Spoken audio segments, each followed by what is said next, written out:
You're listening to Hair of the Dogcast, part of the HyperX podcast network.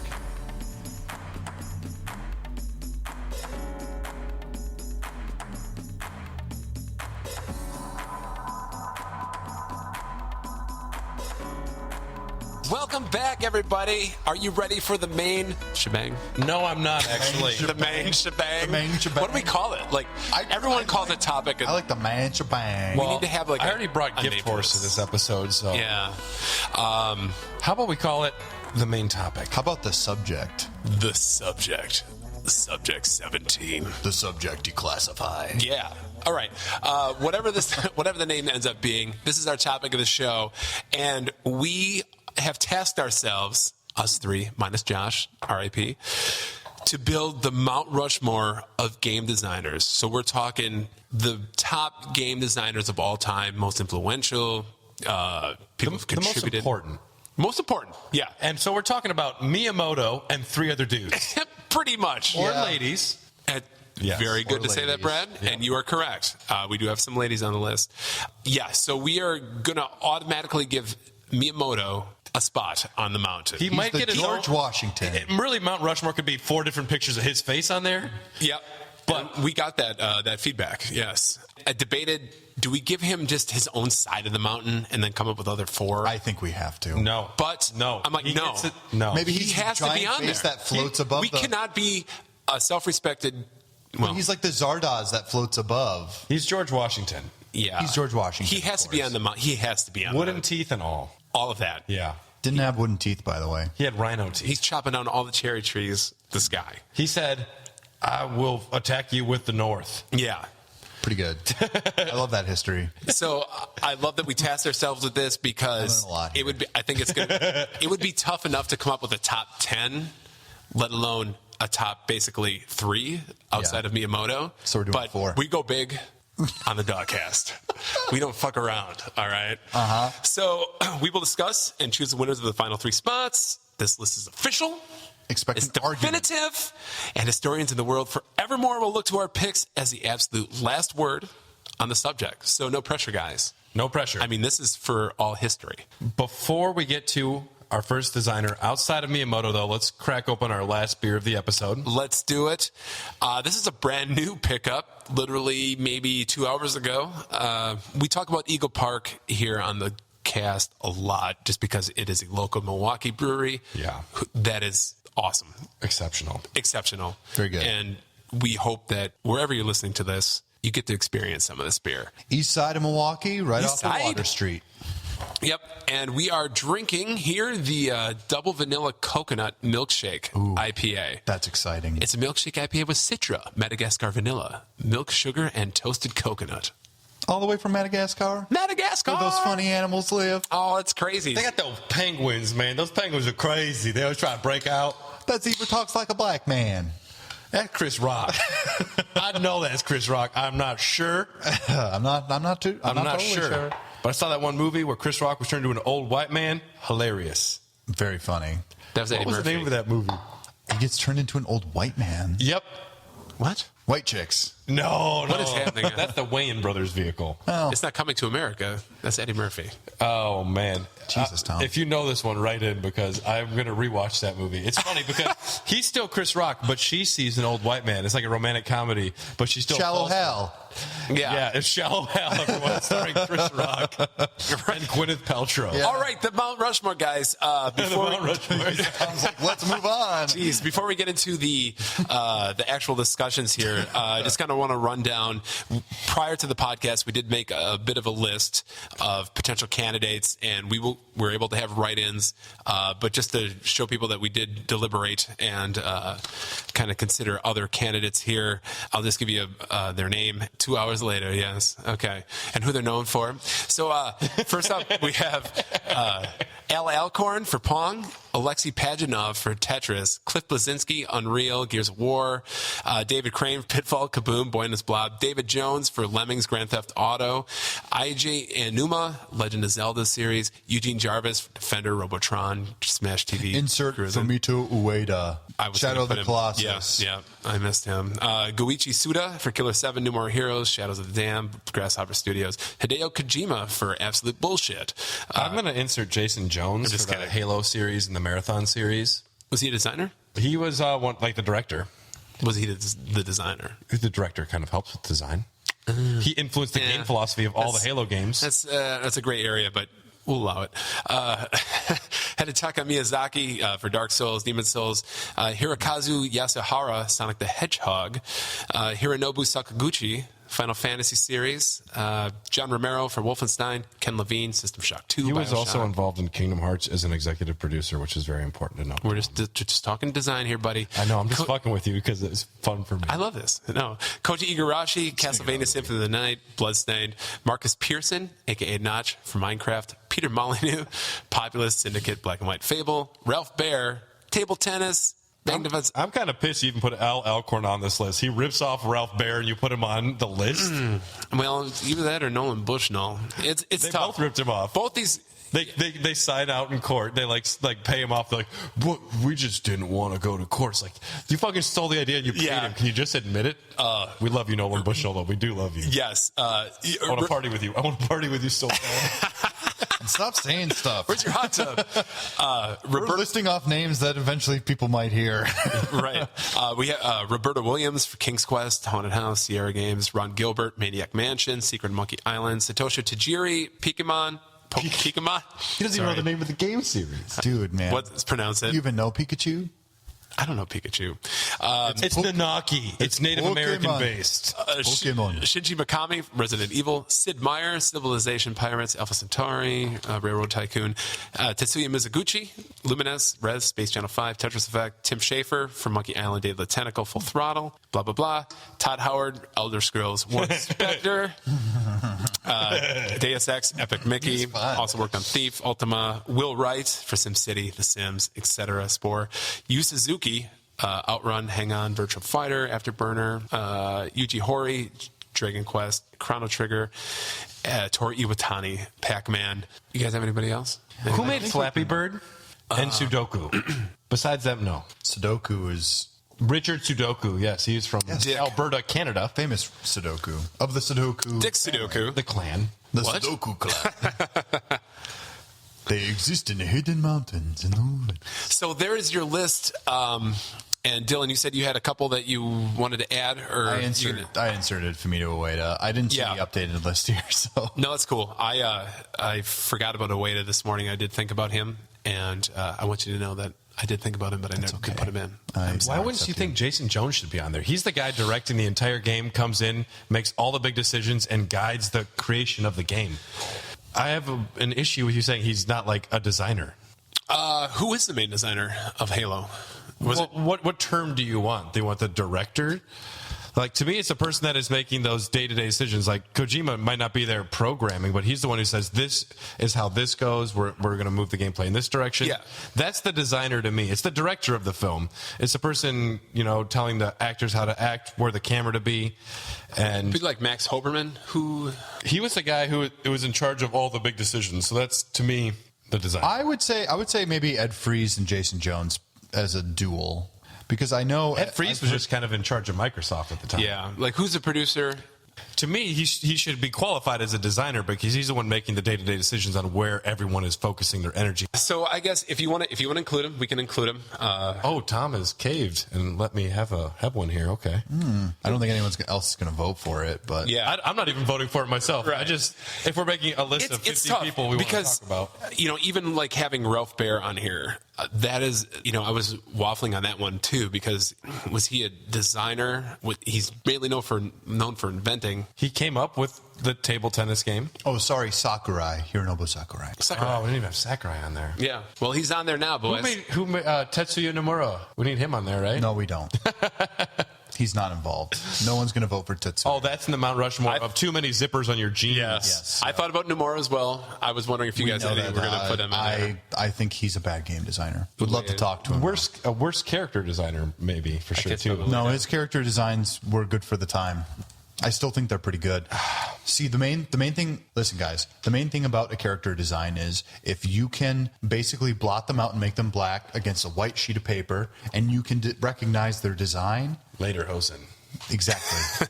That's what makes a good character design. All right. It's not about anything else. Tom, Yeah. what is your first selection you'd like to talk about? Your first designer you would like to submit? Okay, that I know I want to submit. I will be honest and say I don't have a top 4 yet, so I'm hoping that we can reach a decision. Well, we got Miyamoto, so we only need 3 more.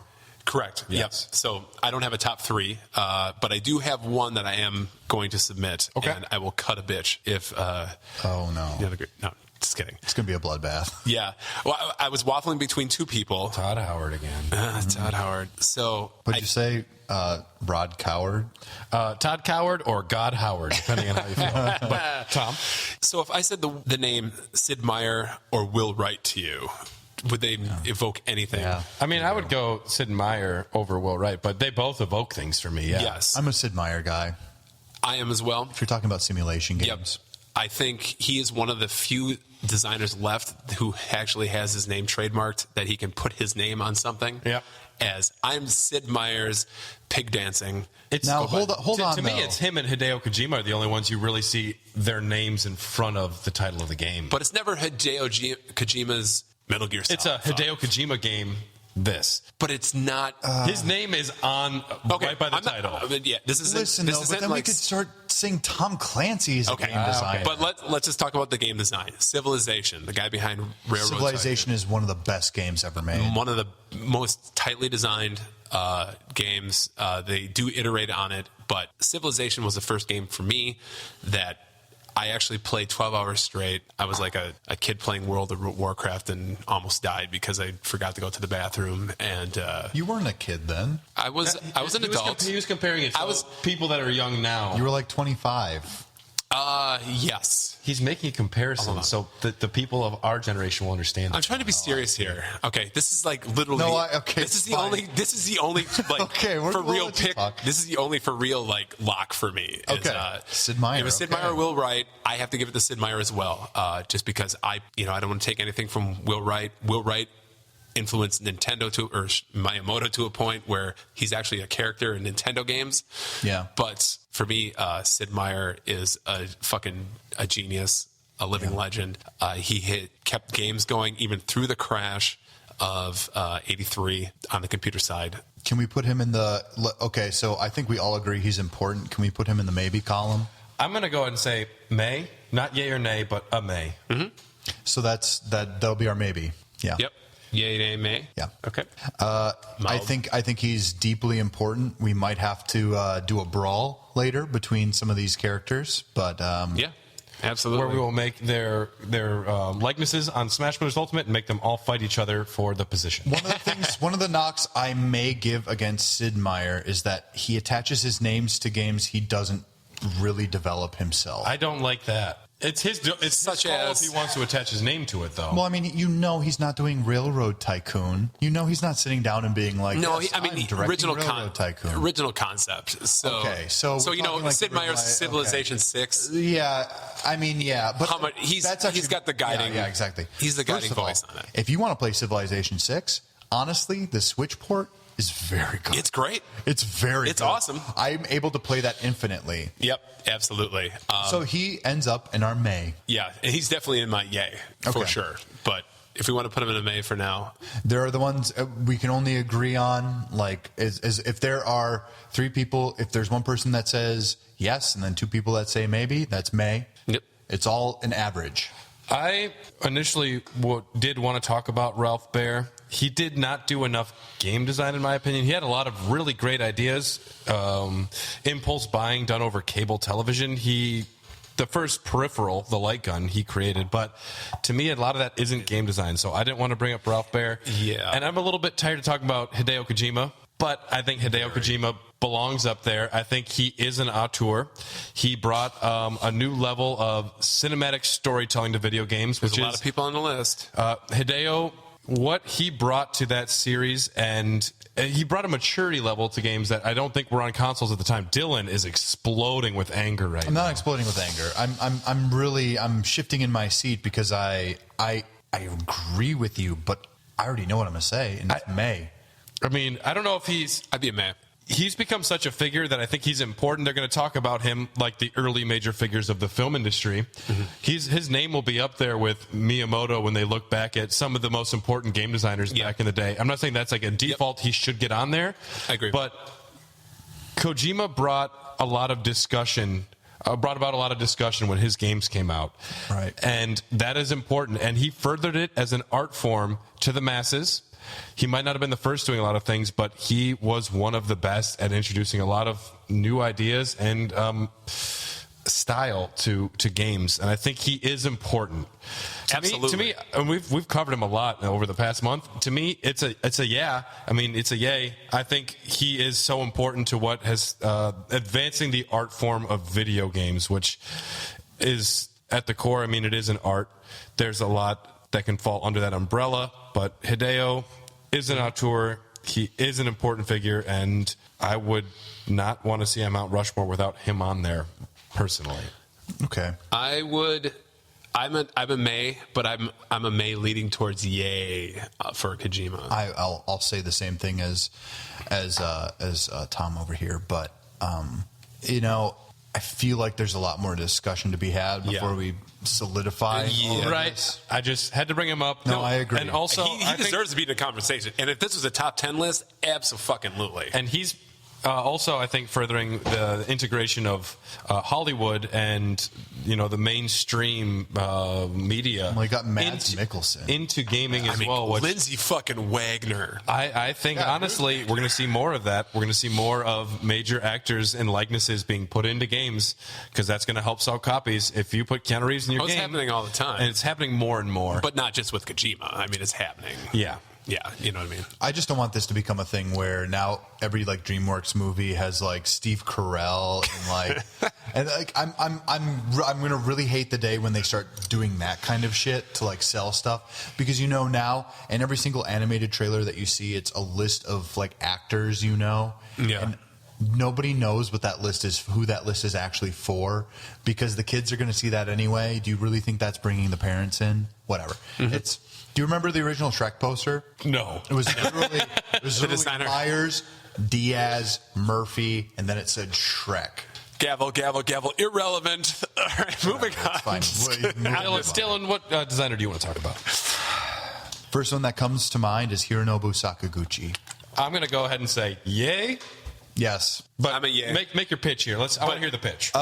So important. Revived the JRPG. We're not going to build it yet. Which is fine. Just keep track of who we got for yays and revived JRPGs in the West. The Final Fantasy series with its tone and its story and everything about it, it really just solidified itself in people's minds.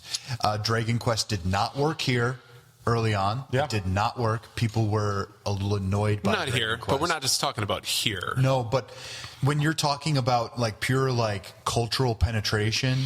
God, don't say that again. Cultural penetration. Hold on. Go ahead.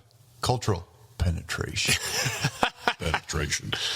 Was there any penetration? It's Sakaguchi as a director and designer. Made RPGs viable. The active time battle system. It when you had those early games, as fun as just shifting through menus were, there was no urgency to it. Mm-hmm. And then he reinvigorated his own design by adding a little bar that moved a little bit faster. The director of Final Fantasies 1 through 5, one of the major designers on Chrono Trigger. Yes. Yeah. He oversaw a lot of the Final Fantasy series. To me, though, he's a little outdated. I played Lost Odyssey, most of it. Lost Odyssey is a gem. I love Lost Odyssey. I don't think it really did anything that new.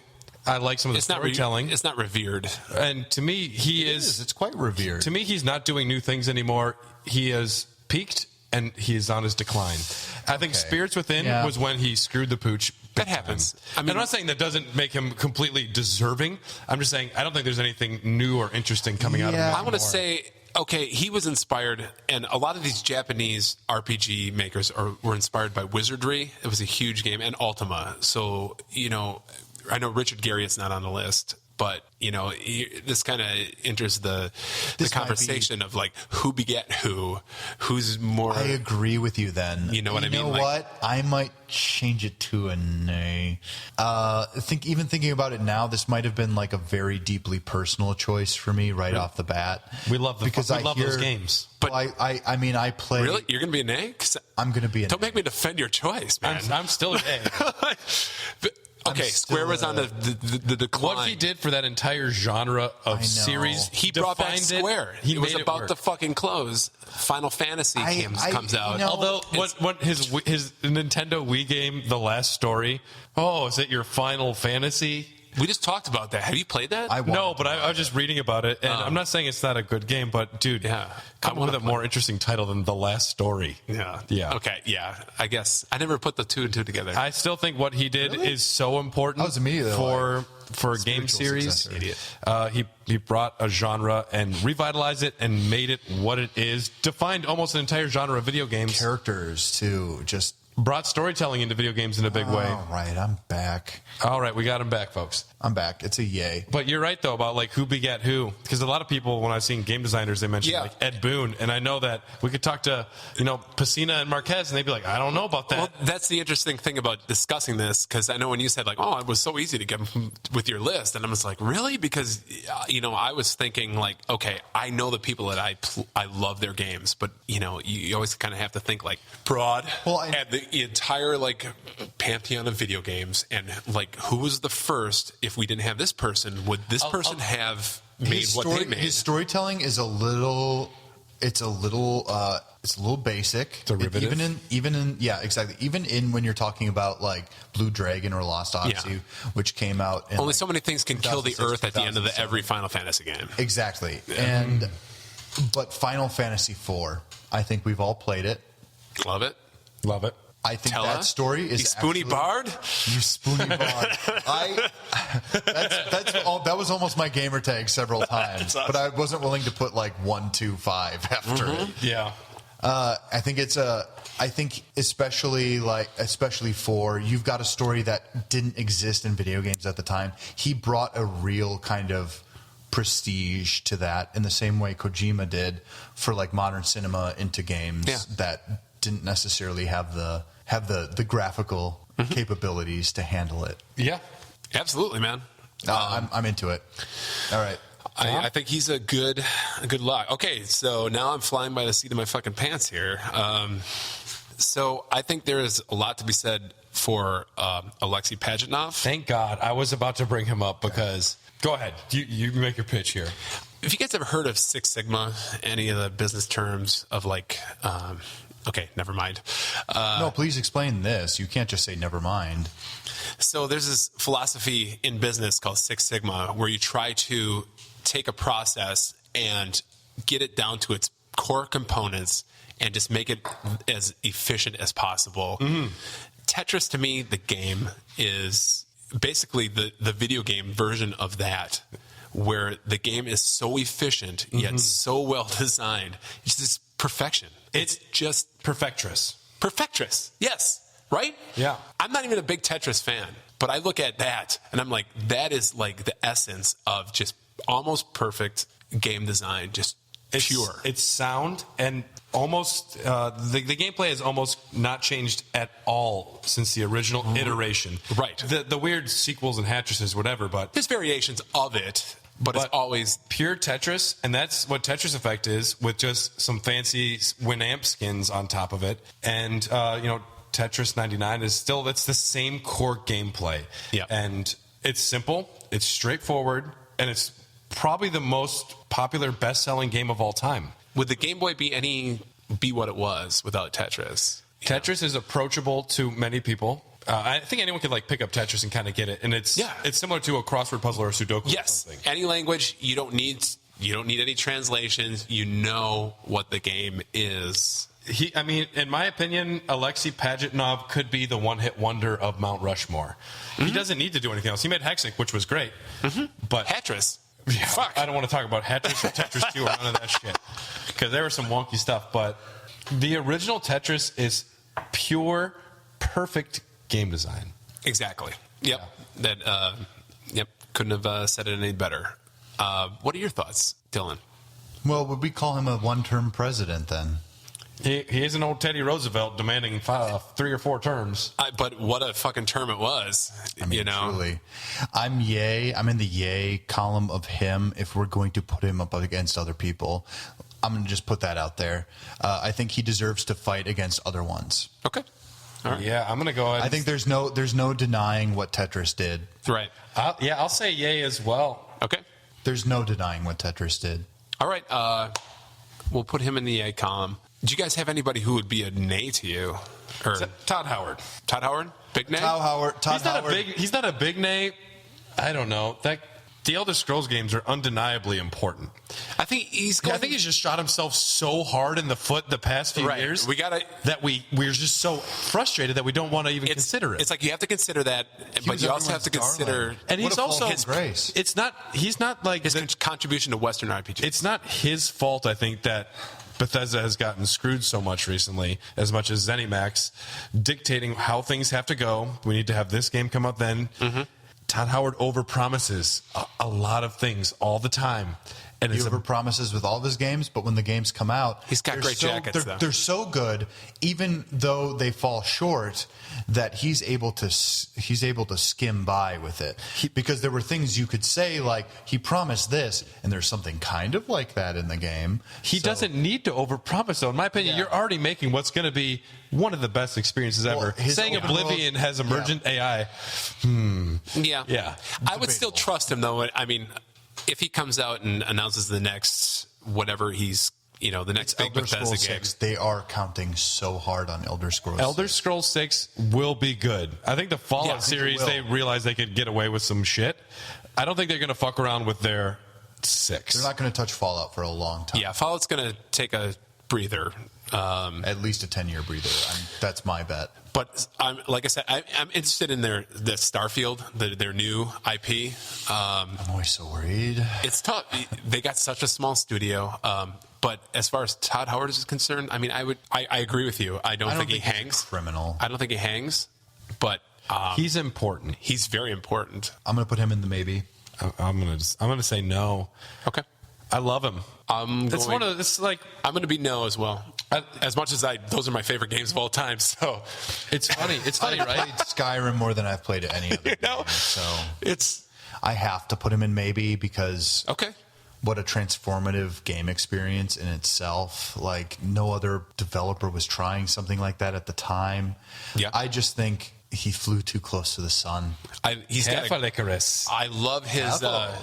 I love his story of how he got into the game industry. If on Raw Dogs you ever do any history of some of these people, like Ralph Baer, Todd Howard, would be just eventually we will. No, I think our first deep dive needs to be Nolan Bushnell fucking doing drugs in hot tubs, being the king of Atari. I want to talk about him, the king of Chuck E. Cheese, baby. Yeah, I did. Besides Todd Howard, dude, there's another maybe I wanted to. Am I taking off Todd Howard? Are we 2 no's and a yay? Yeah. Are we? You asked if there's anyone we just don't need mentioning. Are we out? There's someone that I think is. Can we do an episode at Chuck E. Cheese first? Are they still around? We still got one in Brookfield? Yeah, we got the ghetto one in Chase. We'll do an episode at Chuck E. Cheese. I'd rather do an episode from the ball down. Reporting from the ball pit. We could do that too. Listen, I want the crappy pizza. I want to do a review of Chuck E. Cheese because they've got video games there. Dude, I already kind of have a cold now. I'll need to be in full peak health form First before of all, I go we're going to have an adult woman with us just so we don't look crazy. Yeah. Can we borrow your kids so we don't look creepy at Chuck E. Cheese? We'll need a child as well. Okay, let me just say, is anybody going to go to bat for Will Wright? No. Okay. Sorry, Will. We love you. Love a lot of the sim games. Oh, my God. It's time to tap in with the HyperX Quadcast S microphone. The stunning HyperX Quadcast S features dynamic, customizable RGB lighting, a convenient tap-to-mute sensor, and 4 selectable polar patterns, so we can broadcast crystal clear audio, whether you're gaming, streaming, podcasting, or impressing your remote colleagues and classmates. So what are you waiting for? Join the Quad Squad and tap in today with the HyperX Quadcast S microphone. I want to bring up Ken Levine. All right, let's do it. Okay. Bioshock 1, I would argue, is maybe a perfect game. Fantastic. The gameplay, System Shock 2. The gameplay is solid. Bioshock Infinite, some people have mixed opinions on. Why I think he is important is he really emphasizes one of the core components of what a video game can be. As its own art form apart from theater and painting and filmmaking, it's choice. It is that you are having an experience where you get to influence what is happening through the video game.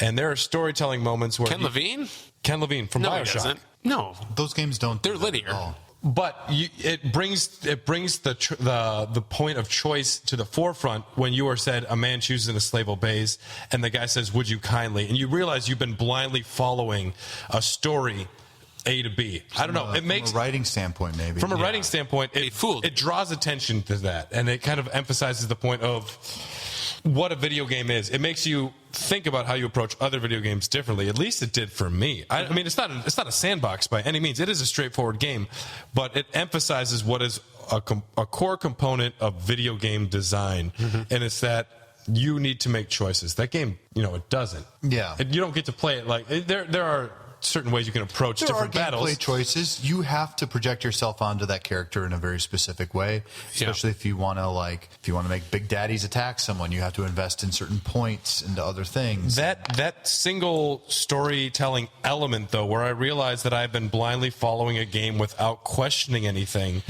was so powerful, and it made me approach video games differently from then on. Well, I think have you ever played System Shock 2? No. Yeah. It happened there first. Almost note for note. Was it almost note for note? It's almost note for note, yeah. But I'll give this well, then back to System Shock 2. Yeah. I'll give this to Ken Levine, and going back to System Shock 2, where everyone, when Halo came out, they're like, oh, this is great. I can play a first-person shooter. This is amazing. I always go back to System Shock 2, which came out in 99, saying like, hey, motherfuckers, I played System Shock 2 and 2 years before you played fucking Halo. Yeah. And we were leveling. It was a first-person shooter where we were leveling up. It was like, had RPG elements. It is so good. I played it last year. Phenomenal. For the first time. I mean, it looks like garbage. It looked like garbage then. The dark one engine. you can get on Steam now actually looks fine. Yeah. A lot of the textures are slightly improved. Okay. And the frame rate is just off the chain. But yeah, because you can. But first was the first game that exposed me to audio logs. Ghosts. You could see ghosts talking, and you had the big baddie who was guiding you through the experience. Yeah, so it's exactly Bioshock. Yeah. Bioshock is exactly System Shock 2, if you would. System Shock 2 actually has a bit more in depth of what points you invest into stuff. Yeah. And it didn't Bioshock was definitely created for a wider audience. Plasmids are replaced by like your tech skills or your like whatever they call them, psychokinesis or whatever. Your weird it's basically what Mass Effect stole from this as well. It's some sort of implants that let you kind of do mind stuff to people. It's a lot of the same stuff. It is a top. I didn't know it until last year. It is a top indelible game for me, or at least a formative game where I'm like, holy shit. There is an argument. There's one. So here's one thing I will say. There is such thing as what maybe Ken Levine is doing is called the immersive sim. The same way that Prey is an immersive sim, where it's a shooter technically, but it's first person and you're moving around an area and it's about exploration. It's about how you use the environment around you. And then you have shooters. And shooters are very straightforward. Here are the actions you can do. Reload your gun, bash them with a melee, or shoot them. Bioshock Infinite is a terrible shooter, but it is a great immersive sim. Yes. Yeah. Oh, no, it's not a good immersive sim. It's just a straightforward shooter with a decent story. That's how I will describe it. Immersive sim, no. There's not a lot you're actually involved in. You're kind of along for the ride. Bioshock has a few points of that where what you buy and how you equip certain items, but System Shock 2 is definitely what you call an immersive sim. The new Prey game, that's an immersive sim. But what I'm hearing is Ken Levine is a pretty good guy. He's a pretty good guy. I don't Sounds know like if he treats people well too. in terms of the people underneath him. Didn't some news stories come out about him? I think you're right that there are some. I don't know what they I don't were. want to compare him to Stanley Kubrick, but I've heard that he had some pretty weird situations where he was kind of dominating. Well, I think, didn't Activision have Bioshock for a while? Am I thinking right? Regardless, Ken Levine, as a game designer, I think he's great. Brought a lot to the first-person thing. And as far as, video games and their unique, what makes them truly unique is it's an interactive experience, and he brought choice to the forefront back in System Shock 2. For me, it was Bioshock. I'm not a super yay on this, but as far as experiences that kind of shape how I approach video games, he would be on my personal, probably most important experiences in video games. Yeah. I'm sorry, he's on my list too. I got to put a yay for Ken Levine. Yeah, I just wish he made. I'd be a top 10 on him. I'd be a maybe. I'm gonna go May to yay. Yeah. So he's a May. But absolutely. I mean, I will play anything that guy comes out with, including Freedom Force. In a long time. Thief, first of all, is a very good game still. Thief is like one of my favorite. If you can top tolerate 2 franchises. some of it, there's a lot you have to tolerate now. Oh yeah. But from what it was back then, holy crud. It was good. I love it. All right, so it is my turn. Yeah. I believe I'm gonna have to go with Fumito Ueda. Okay. We're talking about Eco, and we're talking about Shadow of the Colossus, and then we're talking about The Last Guardian. Don't talk about that. It has to come into conversation. This man, first of all, Shadow of the Colossus is one of my favorite games. Period. Yeah. I think that it is a gorgeous experience with excellent themes. Beautiful. I think everything about it is interesting, even when the mechanics don't always work the way you want them to. For a PlayStation 2 game, can we just say that it looked better than anything that was released on the 360 or the PS3 at the time? It was phenomenal. Yeah. It shows you that artistic direction is more important than graphical overhaul. Yep. And that's all that you need. And I think when anybody talks about video games being art, it's Ueda that usually is the first person to come up in the conversation. Eco, I played a little later. We're talking about 2011 when they released that HD collection of Shadow and Eco. And I thought that Eco was fine, but then I thought about it in the context of the year that it was released. And then it immediately changed my tune. Because in terms of storytelling and what you were supposed to do in that game, it's almost a non-violent game. You're swiping a board at shadows for most of that game. And you're protecting this woman, Yorda, from just these beasts, like a queen who wants to abduct her. And it's definitely straightforward. The puzzle aspects, they either are hit or miss, mostly hit. Yep. And it was fine. But Shadow of the Colossus was so phenomenal. I can't say enough good things about Shadow of the Colossus. If you've never seen a really good speedrunner do Shadow of the Colossus, he will do things that make you feel like they inserted like a Superman mod into the game, because the physics of the way some of those Colossus's arms move, they can, if you do it at the right time, you can launch yourself like onto their heads, stuff like that. It's a good game. Yeah, I don't know. It's definitely one of my favorites from that generation. I cried at the end of Shadow of the Colossus. That was, well, how dare he make that ending? Yeah, but wild ending. It's never seen it. Really? I've only beaten the first 2 Colossuses a long time ago. Oh, I was using. You should play the remaster. I was playing something similar to the Xbox Game Pass for the PlayStation 4, where you stream games. Yeah, and it wasn't. It was impossible back when I was doing it because there was a slight input lag. So do you want to borrow my PlayStation 3 Shadow of the Colossus? No, I'll just get the remastered or something. Yeah, the remasters, they changed a few things that I found annoying. Wander, he doesn't handle as well. First of all, that's the name of the character. We're at about. He handled like shit. Yeah. How do you guys feel about Fumito Ueda? Oh man, that's a good one. I love Shadow of the Colossus. I'm trying to, but big picture, is he on the fucking Rushmore? Is he on Mount Rushmore, or is he in the top 10? For me, it's yay, but I have the feeling that no. To me, it should either be him or Kojima representing the art side of game design. If you had to pick, If I had to pick, I'm still going to go Kojima, but I definitely love those games that you're talking about. yeah, this is really tough. I'm going to take one for the team, and I'm going to say nay for him. I'm going to do that right away, so we have less people to move through. He was a very personal choice for me. I can't. But I can't argue for him the same way I can for Sakaguchi. That's Okay. just the general idea. And I don't have anyone else that I personally want to bring up into discussion. I'll say nay, sad face. Really? No, as far as the big names that I thought warranted being talked about, we brought them all up. Okay. Out of 4 spots, 3 spots, because fucking Miyamoto, that dude's such a baller. That's right. It could be his face 4 times. Well, we can still craft a top 10 here if you wanted to. No. Well, no, we don't need We're to doing do a Mount that. Rushmore. There's 4. We're doing a Mount Rushmore. I'm a South Dakotan. There's not 5 presidents, We have 4 presidents No, up there. we'll One of them's have a Mount My Rushmore. favorite president No, is Ben we'll- Franklin. we'll Teddy have Roosevelt. He's on $100. We'll have the Mount Rushmore, but if we wanted to have these are the We'll revisit that in 10 years for episode 432. Yeah, probably. Oh man.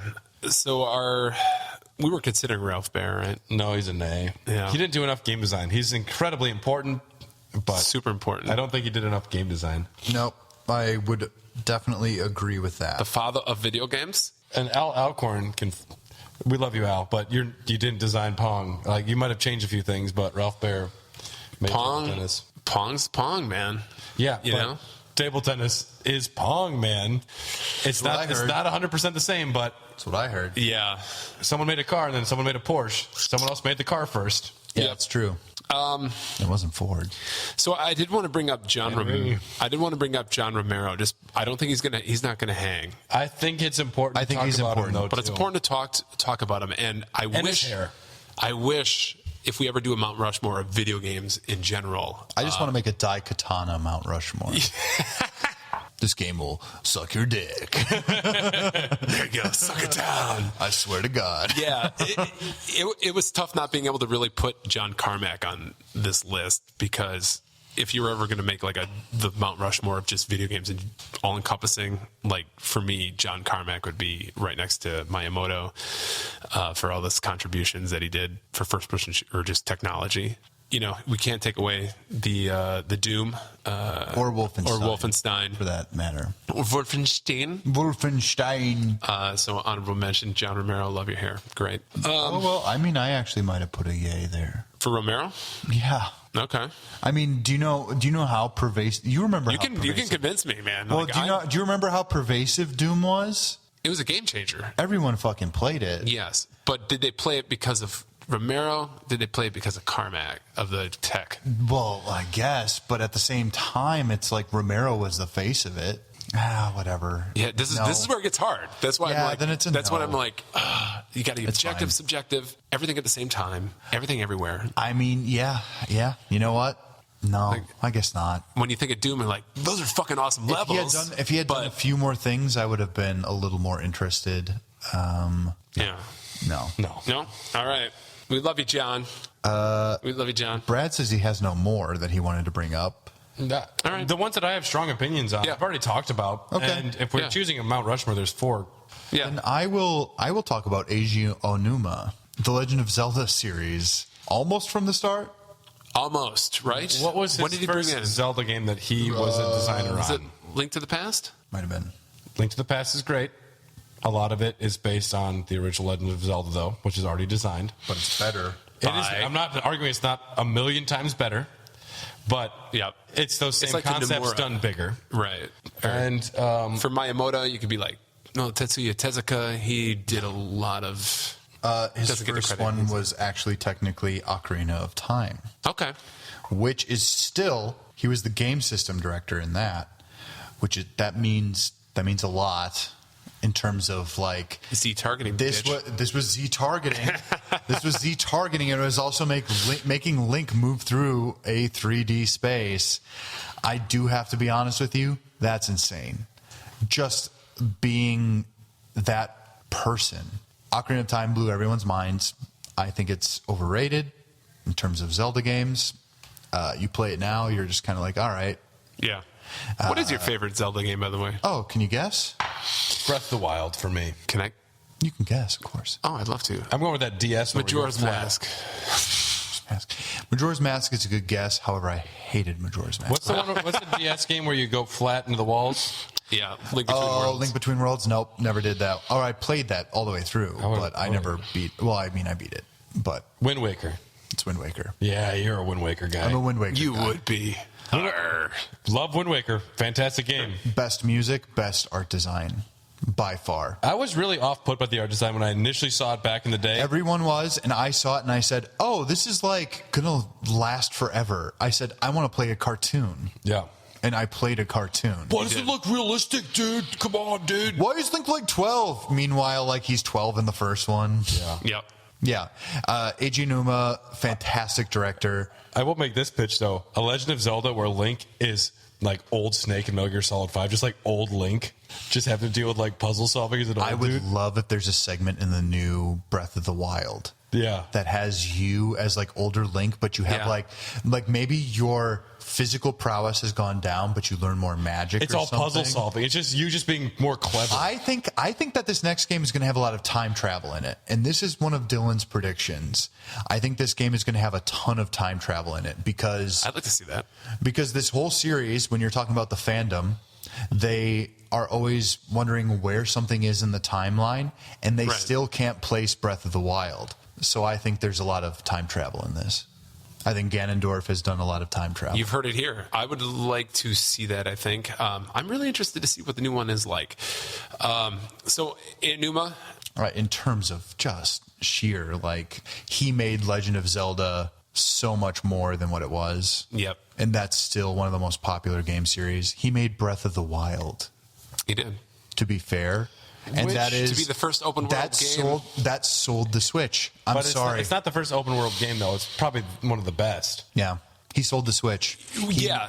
Like, But to the hit it Switch out is of a the good park system. out of the first time that they Yeah. attempted a game like that, to hit it out of the park like that. Well, not technically, because it's based off of the skeleton that they had from the Wii U version, but nobody had the Wii U. So, I just consider them the same. right. I mean, they are kind of the same. Yeah. For all intents and purposes, yes. Okay.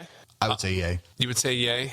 I would be top 10, He's not top 4 for me. but not for me.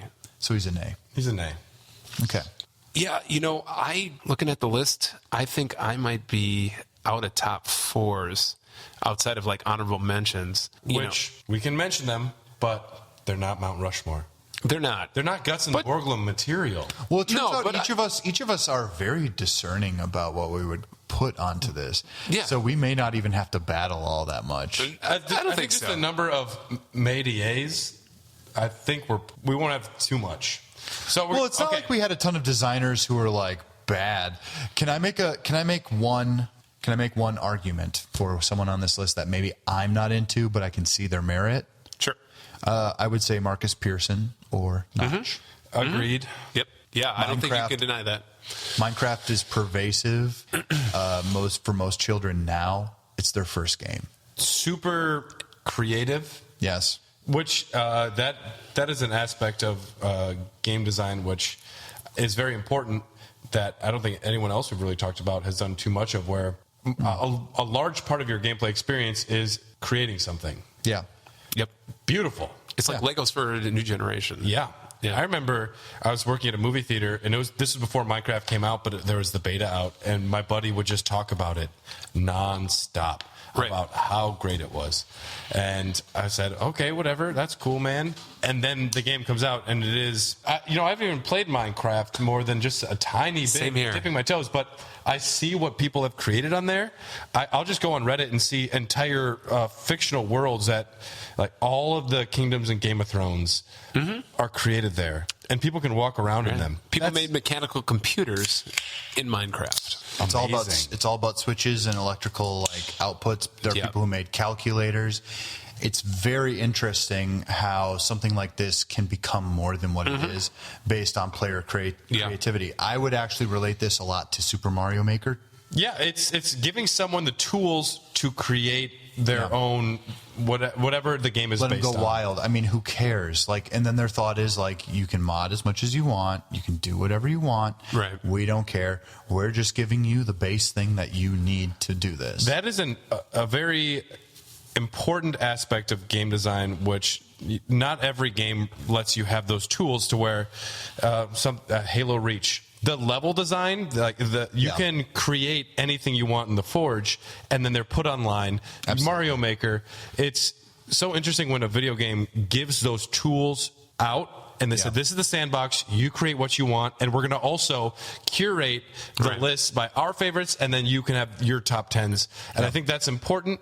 Minecraft still doesn't crack my top 4, but I think it's such an important game. I mean, you have to put them out there. I had to give a shout out. Notch is now a billionaire living in Godfuck nowhere, Europe. That makes me happy. That makes me very happy knowing that guy. I could make something so great that I could cash out and not think about it again. When you can outbid Beyonce. That is my dream. He outbid Beyonce? For a house in L.A., yes. With the candy room. Yeah. Notch gets his own mountain now. He outbid Beyonce for a mansion because of Minecraft.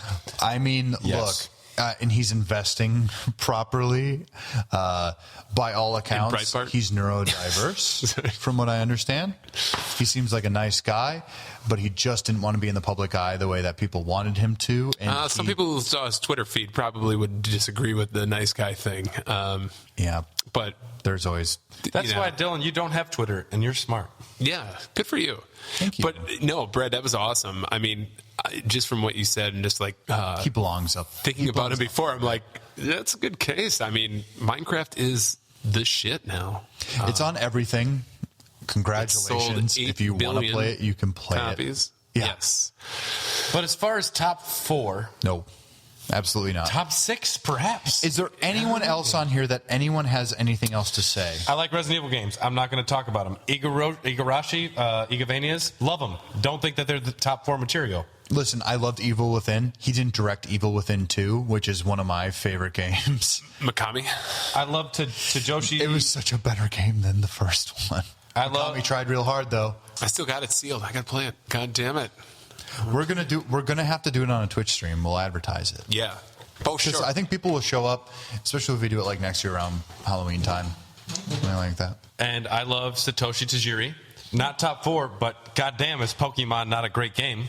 It is. I'm actually shocked that didn't come up as Well, I think we both recognize that it is a really good, JRPG with some unique aspects. Sure. But it's not top 4 material. We love those games profoundly. Yeah. He also wasn't involved in the ones that I was the bigger fan of. But they were derived from his core mechanics. I thought I would at least have to be asking one of you guys. Well, who is it? Kojima or Tajiri?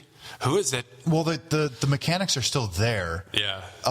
It's basically just gotten more complicated, which in a lot of ways for some people is good. It's like me and my love partner.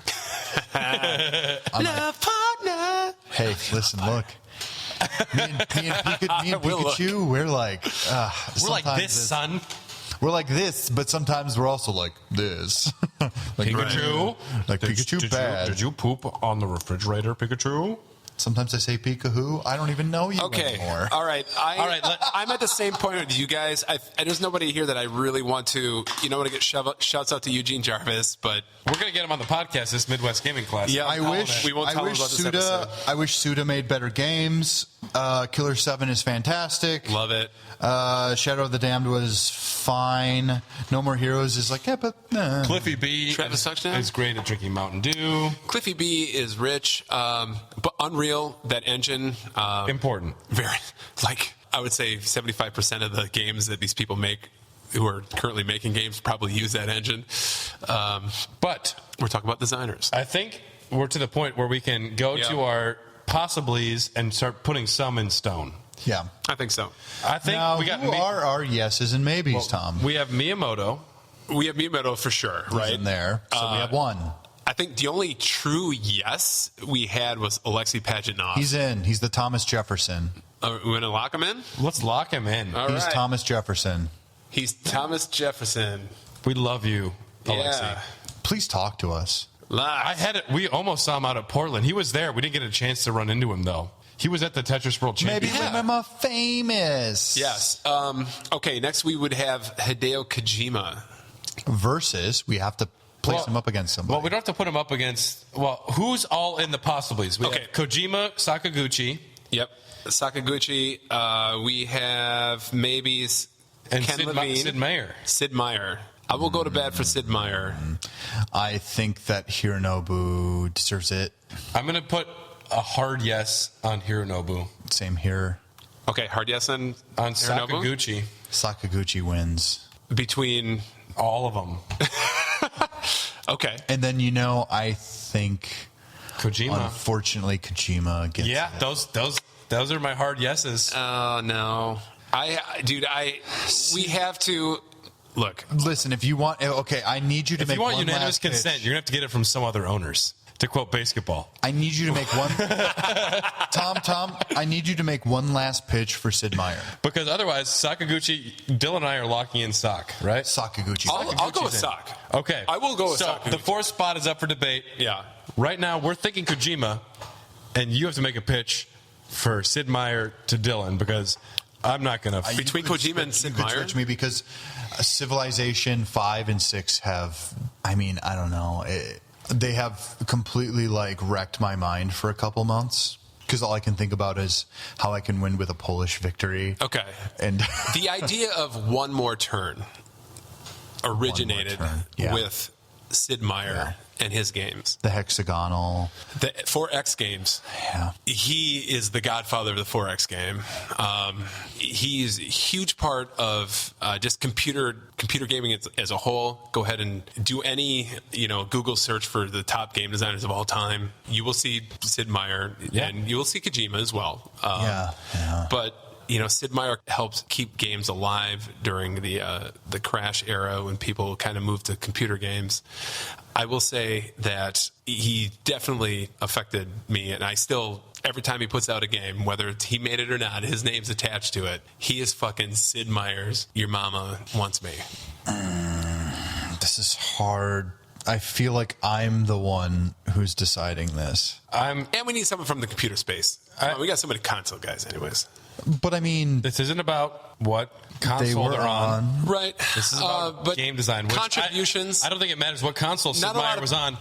He is important. He isn't. Well, then let's put it this way: not everyone is making Kojima games, but Kojima makes Kojima games. But Sid Meier has inspired lots of people to make strategy games in some shape, form. You might have convinced me. Found in Microprose, hugely influential. Can you give something in rebuttal? Because I feel like I'm the Firaxis? one deciding here. I don't feel the need to make a rebuttal. I've made my case for Kojima. We've heard the relevant points. He is incredibly important to game design and where things are moving forward in the industry. Everything Thomas said is also completely valid. I'm almost starting to think that Sid Meier might be more important than Kojima. I'm kind of in there with you. I think actually Sid Meier might have won out.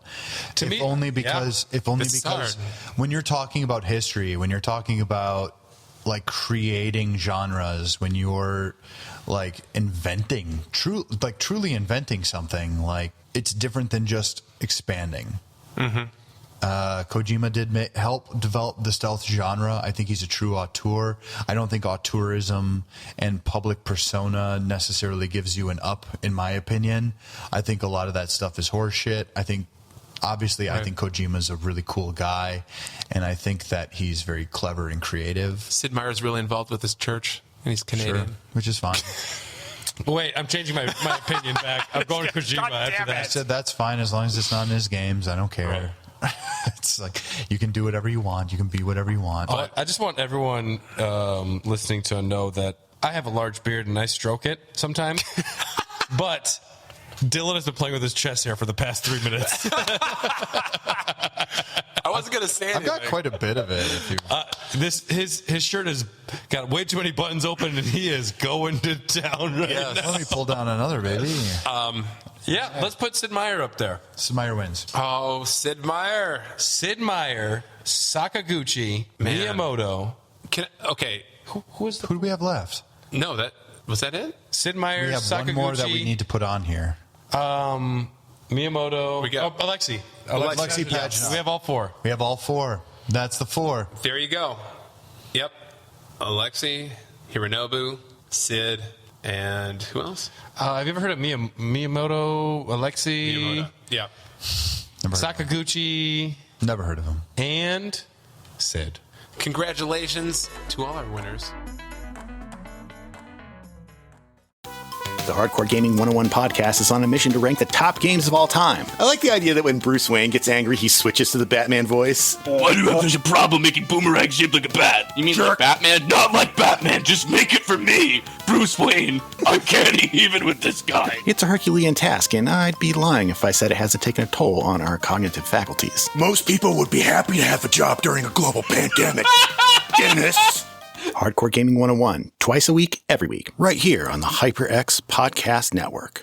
Hello, my name's Jonathan Dunn, host of the O3C podcast. Every week I'm joined by my two best gaming buddies, Chris and Minty, and we talk about the games we're playing, the games we love, and how they rank alongside our sacrosanct top 100 favourite video games of all time lists. Deep dives into gaming mechanics, history and lore abound, all topped off with lashings of irreverent dry British wit, witterings and wisdom. For details on the show and more, head to o3c.games and tune in every Monday on the HyperX Podcast Network.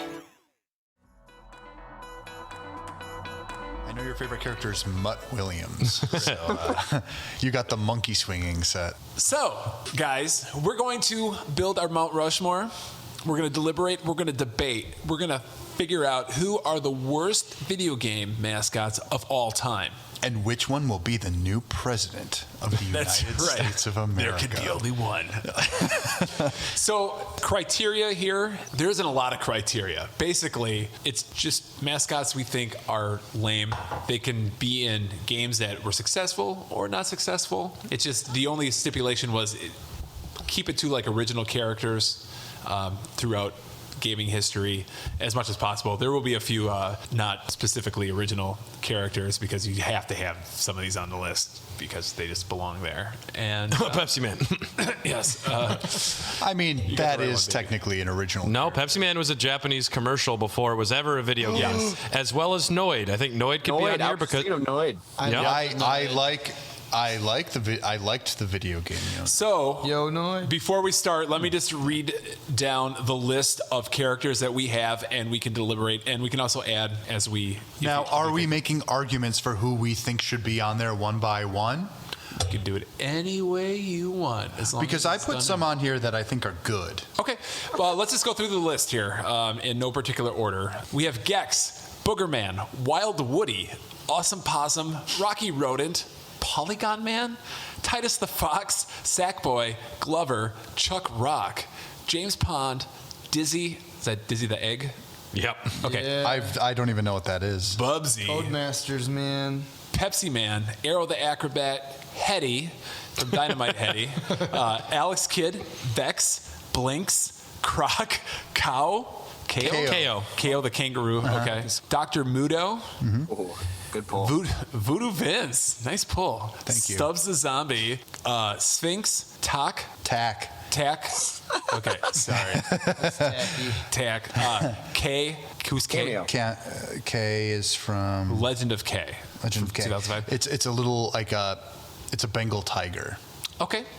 Cameo, Ty from Ty the Tasmanian Tiger, and Tom Can't Make Legos, and Tom Can't Assemble Lego Sets. Who put that on there? Thank you. Thank you. Good night. You guys are all assholes. This podcast is over. So, those are nominees, and Gaming Off the Grid, gents, feel free to add yours. I have one to add, but I don't know if it quite fits. Go for it. You're the guest, so we'll make it count. So, yeah, Sonic. Sonic Do you counts. think Sonic is a failed mascot? It's not a failed mascot. It's a lame mascot. It's a bad mascot. Yeah, Sonic is the worst. Okay, so we're adding that to the list officially. Yeah, I'm That's fine with canon. We'll put Yes. it right Canon. below Tom can Okay. assemble Legos. Okay, and did you have one? Yeah, but I don't know that it's a mascot, but it's a main character in a video game, and I just think I love the video game, but I think he's a tool. Roll And with his it. name is Nathan Drake. Honestly, I might. He's kind of a mascot. I would. He's, A lot of dude, they're people making a find him movie. likable. They're making an Uncharted movie. I love the games, but I need more of a masculine man than this Abercrombie model being. Okay. You don't like the half tuck? Does Not he a have fan of the jewels on half his tuck? jeans? He might. I just want to see an Uncharted where he's just where it's like it opens and he's in a Hot Topic shopping for Jinko jeans. Okay. It's like an interquel. I got an additional one. Sketch Turner from Comic Zone. Oh, He looks like a major asshole. he was suggested by one of our greenlit Ooh, who's the guy? folks. What's that game on the Wii call. where it's black and white with blood? Oh, it's Mad World. Mad Who's World. the guy in Mad World? I don't know his name. He's awesome. Yeah, Frank. I don't think he's a failed mascot because no one knows his name. I think the game's great. It is yeah, a great I game. love the game, but he's a bad guy. Sketch Turner. Wow, what a Comic Rob Zone. Liefeld style abomination. Yeah.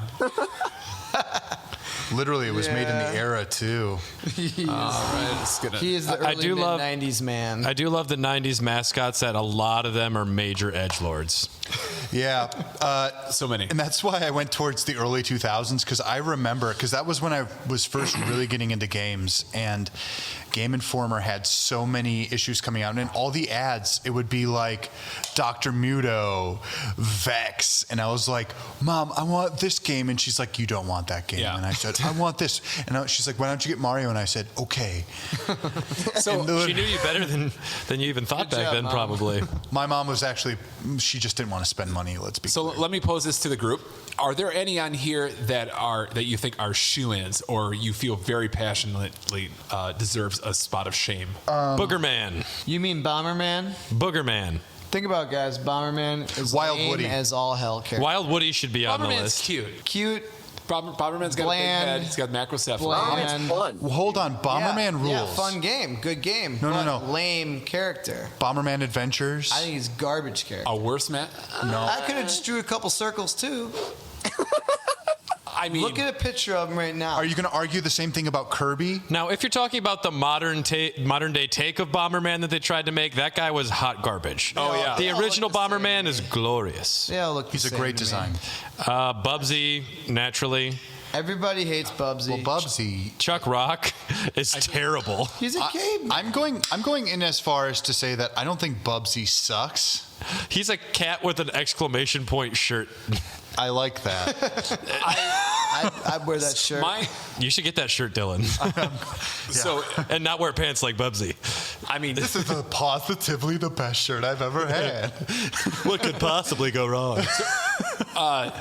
Rob, Wes, what are your thoughts on Bubsy? Do you feel strongly that Bubsy is one of the worst mascots of all time? I mean, no, I don't. Okay. I'm going to bring up a thing and say, I don't know who that is. Really? Okay. Whoa. Here's where I wish I could share my screen because I was going to share a screenshot or a. No, I'm going to need you guys to Google on your phone Bubsy. He's a wombat, right? No, he's a bobcat. Bubsy the Bobcat. Bubsy the Bobcat. Voiced by Rob Paulson. Some interesting facts. The female character in the game has shown a love interest, but Bubsy doesn't share those feelings, which is a very cool thing. And he is an open fan of Bugs Bunny, so I can get behind that. He sounds like a likable guy. No, he's not. He does sound likable, doesn't he? Mm-hmm. He's very annoying, just super annoying. But more than that, I mean, this game had a push, and it was like they wanted to make Bubsy a fucking thing. They wanted him to be like the next Sonic. I mean, it was. They wanted the game to be as fast as Sonic and as deep as Mario, and they made Bubsy. And give him a lot of tood. Yeah. Now, But audio tood, and it was just. It's not the worst design. well, what are you? You're not talking about the SNES one, are you? I'm talking all Bubsy. Because Bubsy as a 3D character. didn't. Bubsy 3D was, first of all, tank controls awful, like in the same style of as like Croc. wasn't a good game. Right. Yeah, I haven't tank played it. controls in a platformer is a bad idea. Well, this was before Mario 64. Yeah, all 3D platforms were a bad idea. Yeah. In that time. Oh, in that time. Okay. Yeah. So it's all about, they didn't know what to do with the camera. Let's put it that way. I kind of find Bubsy endearing. Oh my God. I left one off the list. Alfred Chicken. Oh my God. That's an NES game, right? Yeah. Nintendo NES? SNES. I mean, I personally don't care for Bubsy. I don't think his design is great. He is just an anthropomorphic cat with an exclamation point shirt. He tries to have attitude and fails. Yeah. And all these games sucked is what I remember. The games do suck, which doesn't help him in any argument, which it doesn't have to, but those games leave a very bad taste in my mouth. And when the point of the game is to protect, you're supposed to protect the world's supply of yarn balls is the point of the game. And From aliens, right? From aliens who want to collect yarn balls. Yeah, but who will defend the yarn if not Bubsy? Nobody else really cared, probably. I care. Listen, But is I'm he here to really be a devil's character? advocate. Okay. I have So to we be. agreed that the shirt's pretty badass shirt, right? No. Josh, what are your thoughts on Bubsy? Because I'm with Brad. I mean, if I had a Mount Rushmore, I think Bubsy would be George Washington as far as he seems to be on the list of a lot of hate in gaming. So, and I think he's worthy, possibly. I'd say we put him at the top. Down for now. We'll put him on.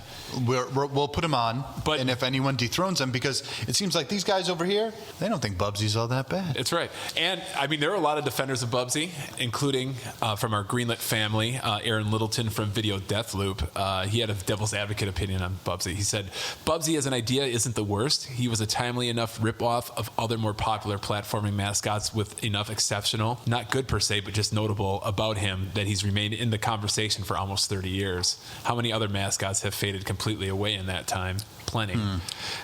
No, they're here on this list today. I mean, they now tried to Bubsy- resurrect Bubsy. Bubsy has had 2 new games. And they were reviewed terribly. I know, but they Were still they a exist. joke, though? Were they? Were they? No. Was it like The Room? Nobody spends that much money for a joke. I think this gets down to a point which Mario is the first quintessential major mascot platformer that carried a system. And then this brings up what you had mentioned, Wes. Sonic is a mascot that was created to rival Mario. And sure, Sonic seemed very cool when I was a kid. I don't like any Sonic attitude really outside of those first 3 games and maybe Mania. Mm-hmm. After that, I'm just like, oh my God, he's such an edgelord. Eat your chili dogs and shut the fuck up. Yeah. So is Mario on this list? Ooh. No, Mario. He's pretty lame. Mario. He's a fat Italian plumber. Got stupid suspenders. Get the fuck out of here. He's so iconic. As someone with his body type and facial hair. You were just talking bad about Dylan right now. Sorry. That's who you look like. Thank you. I appreciate it. If I shaved the beard, I actually would look like Mario. You strap some overalls on me. Okay. I'd like to talk about Sonic, though. Okay. I think that's interesting. He's got cool shoes. Let's throw it over to Wes. You put him on the list. I think Robert did, but Robert, sorry. I just think in the Sega Genesis era, I don't dislike Sonic. The games are not as good as I think people think they are. Like when you're going fast, the game literally takes control out of your hands. You do not have control when he's going. You don't know where you're super landing. Fast. The music's good in the games. The games are fine, but they're not even close to as good as Mario. And then what they did with him, his legacy only gets cheapened with every release they put out, with the exception of Sonic Mania, which was a fan-made game wanting to bring back the old school era. In the moment, I thought Sonic Adventure was pretty cool, but it just seems like a cheap shill they're throwing out there to. He just hasn't carried the brand like I think everybody thought that he was. And in the cartoons, he's annoying. In the 3D games, his personality's annoying. The movie, he's just. I don't know. That's just kind of my voice of the cartoon. He made out with a human woman. I think. Yeah, I don't know. It's weird because that was Sonic 06. I don't hate the initial games. I don't think they're as good as people act like they are, but they're not bad. But I'll agree with you there. Yeah. He just annoys me. Okay. Wow.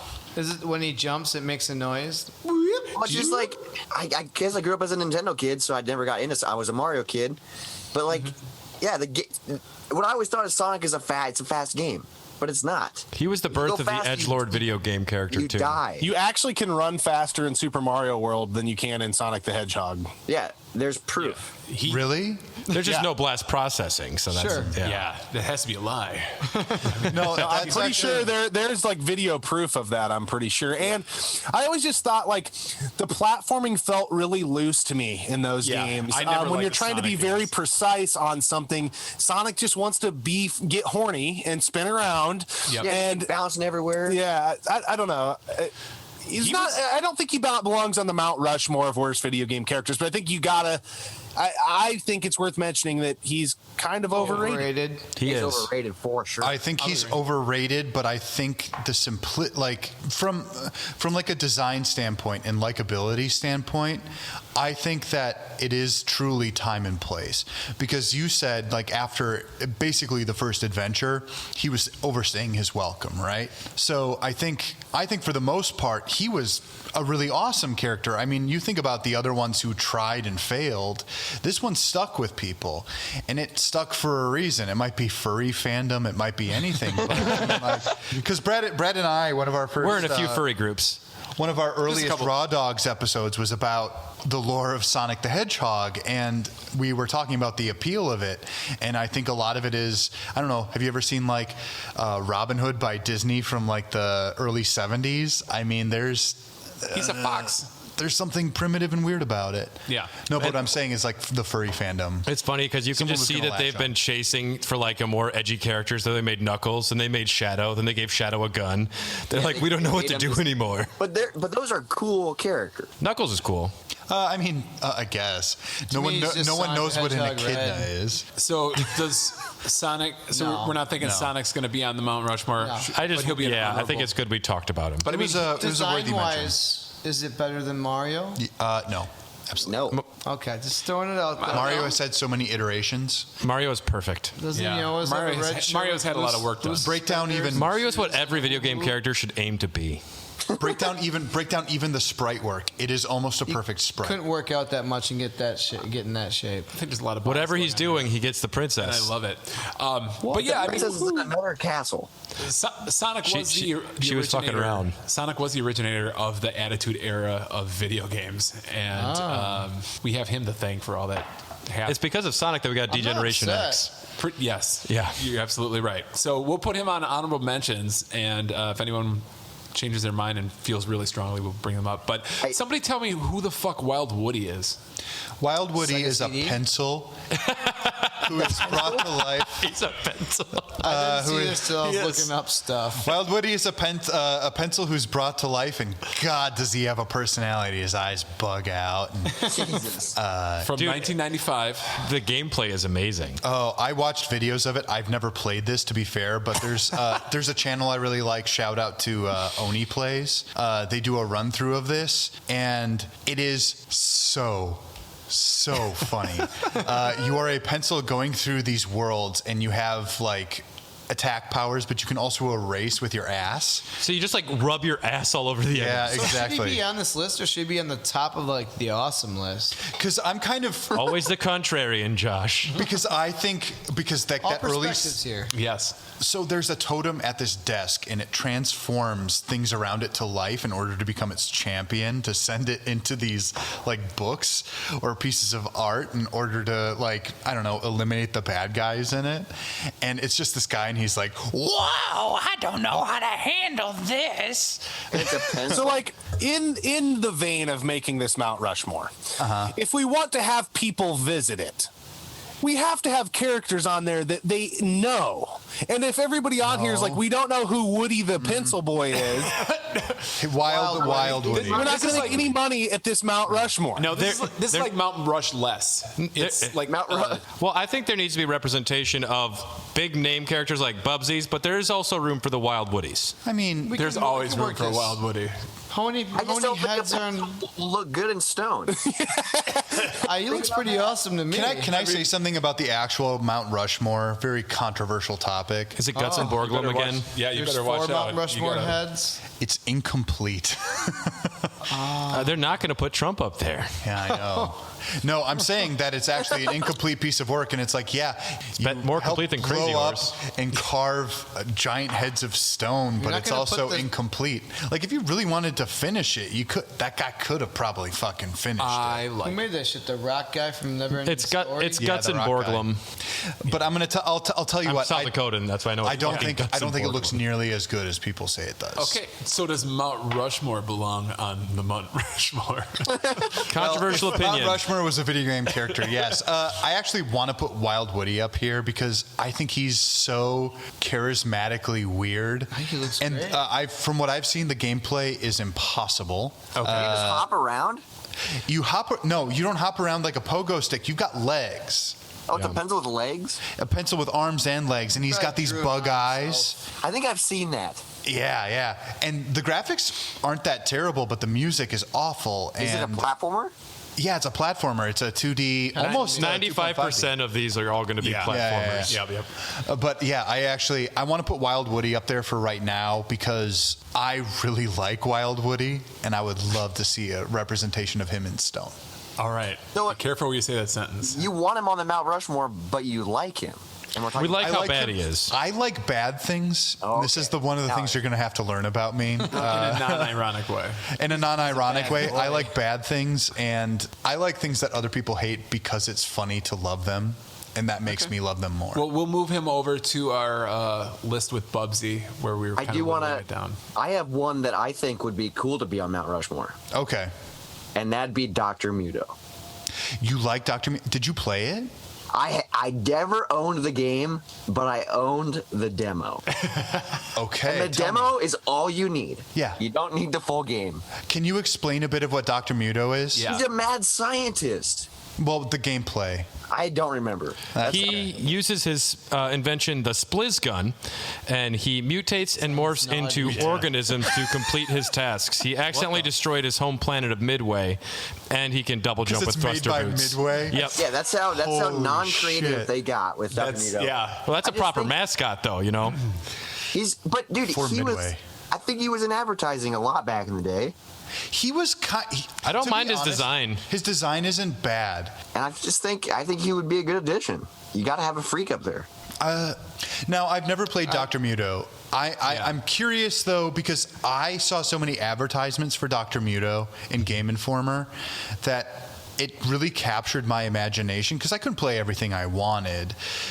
So, like, every time I thought about Dr. Muto, I was just like, oh, I got to play as the boring old science man. Fuck this shit. This kid. He's a mad scientist. I don't know what kind of vibes Muto's giving me. I don't know. He certainly looks Are you like turned on? I like his design. Yeah. And What part of his design do you like, Brad?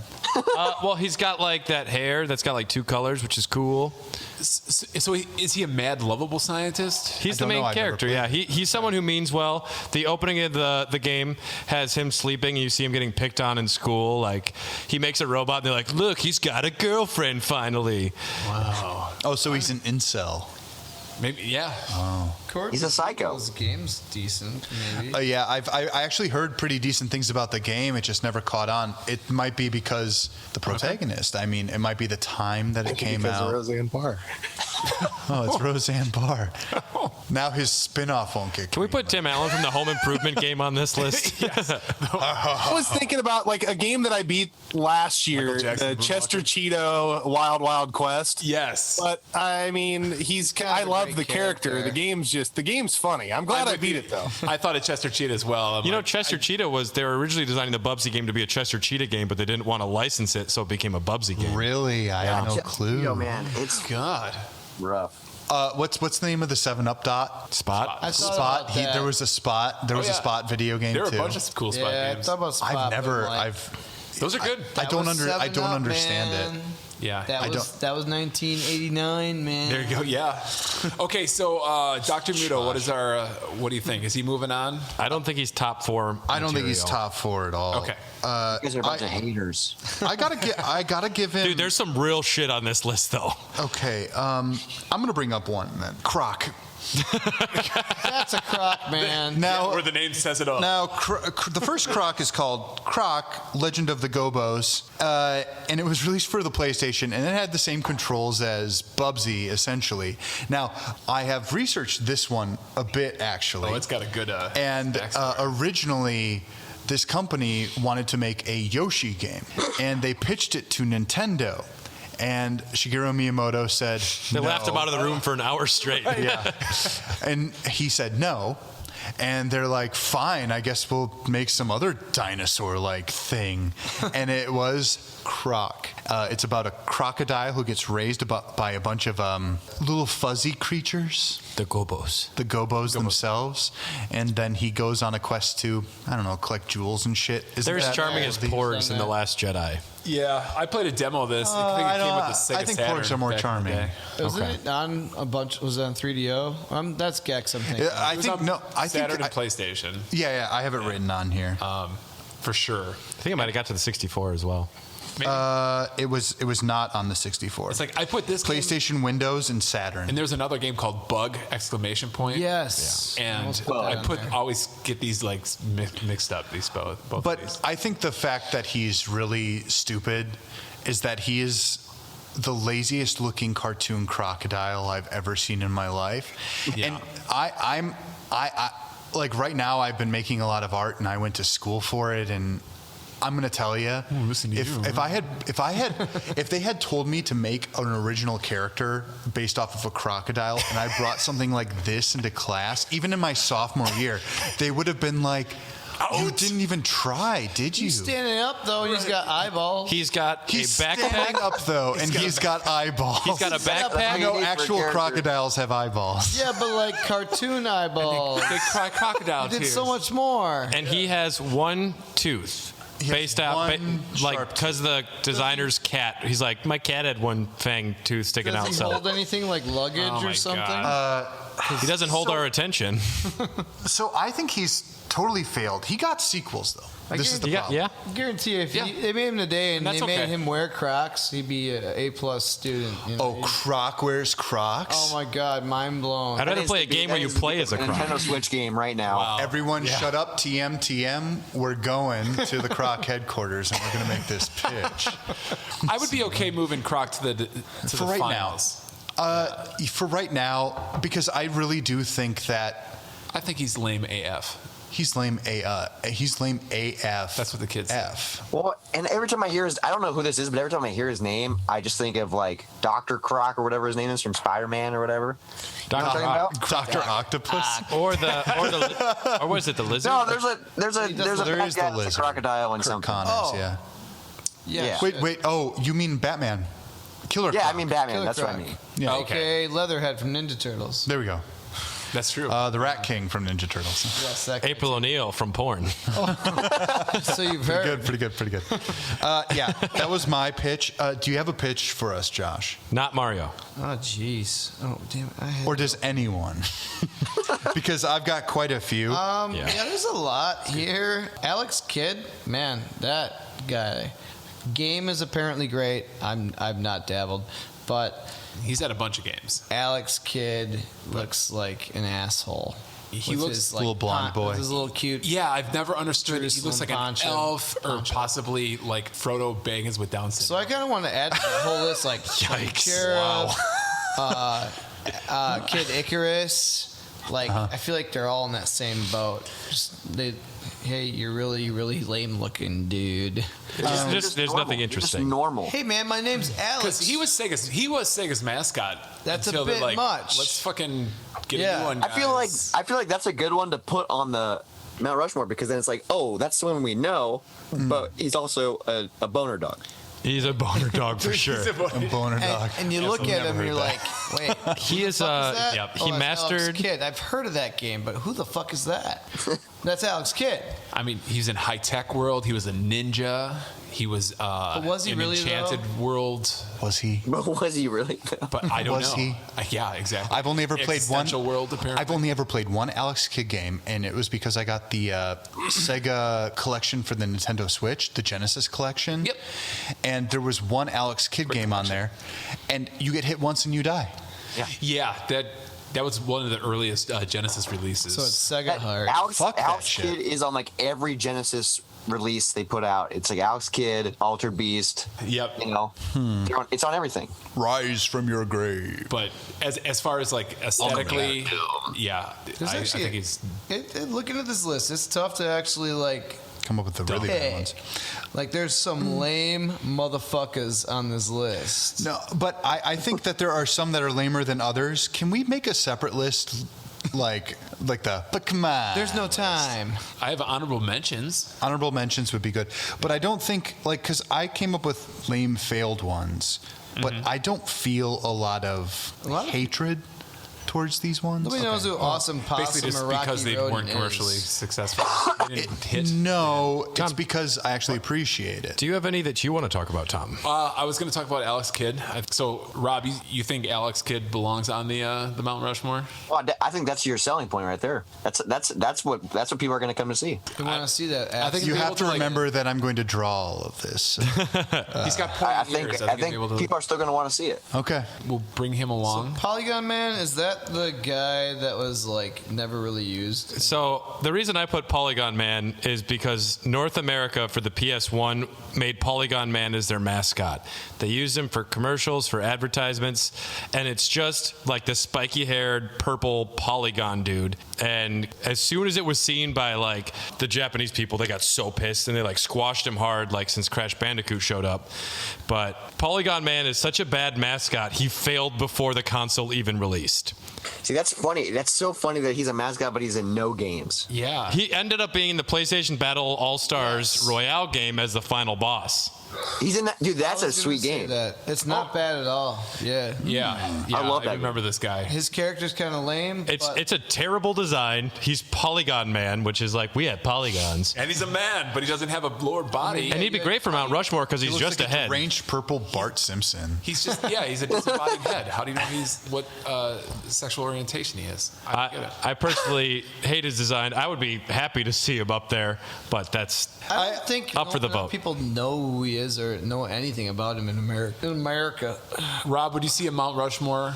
Wes, would you see a Mount Rushmore with Polygon Man on it? Would you pay money for that shit? I'm going to say probably not.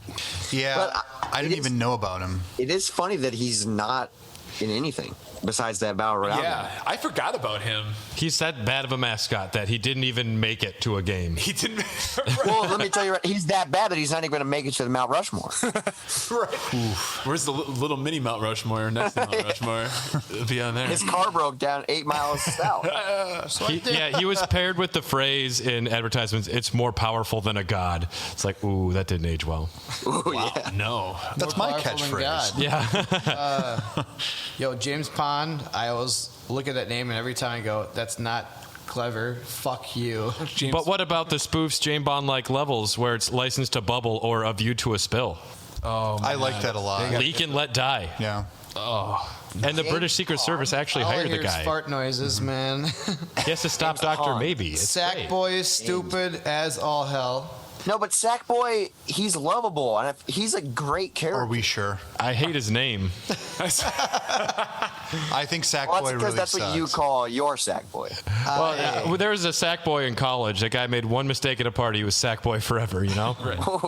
That's why they called me Papa Chubb. Yeah, I'm on the fence with Sackboy. I think I don't think he sucks that bad. No, I just think Sackboy. I'll go there, but I think kind of a there's- lame character. Yeah, but they're Kind still of. trying to make him something. All you know? right. It's like, He's come on, adorable. stop It shouldn't whipping take the 20 fucking years. Dead horse here. Let's get somebody that everybody knows that I think we could all agree he should probably be up there. Gex. Yep. Voiced by Dana Gould. Who also improv'd a lot of the comedy. Yeah, and honestly, And had no idea what game he was doing the voiceover. well, the first for, time I played Gex, it was for the Game Boy Color. It was a Game Boy Color platformer. I didn't have to hear the voice. Wow. Yeah. I can't believe they made a Game Boy Color fucking Gex. I've never played. I got it because literally it was the You're cover. lucky. it was the cover to like The Spy Who Shagged Me, but Gex was on the cover. Yep. He was wearing a tuxedo, and there was a hot chick by him, and I'm just like, All leather. So that's a James. Was that like a James Bond kind of like looking? yeah. So you play like through all these television worlds. 007-ish? Yep. The villain actually wants to make Gex into his new network mascot. Is the point of the game? Interesting. I actually do like the subversion. I feel like that's pushing just a little too much. Yeah, and it originally came out for 3DO, and this was Your favorite? one of Crystal Dynamics' first games. Was it any good? way better I didn't than Lara play Croft. Gex ever. It was not great.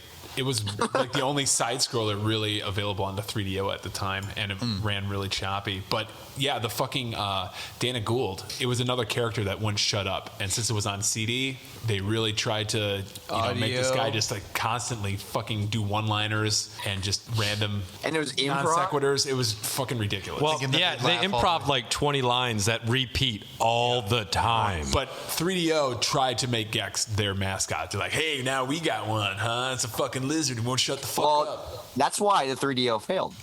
I think you're right. And Way of the Warrior. I don't think it failed. We played a few games. That is true. But it's definitely one of the big reasons, I would say. I had Enter the Gecko when I was a kid. Beat it many times. Loved it as a child. Can't look at it now. Can't hear it now. Okay. Yeah, I hate Gex. The more I know picked about up him, that the less I game like him. For like $1 somewhere, and I'm like, I'll play it someday. Yeah. I haven't played it still. It's just sitting in my bookshelf like up there. You're gonna put it in the trash All right. can. I think Gex belongs on there. All right, we'll move him into the final round. Honestly, that Game Boy Color game didn't suck, but it was the first game I got for the Game Boy Color. I still can't believe it's a fucking Game Boy Color. Yeah. And honestly, it looked all right. Okay.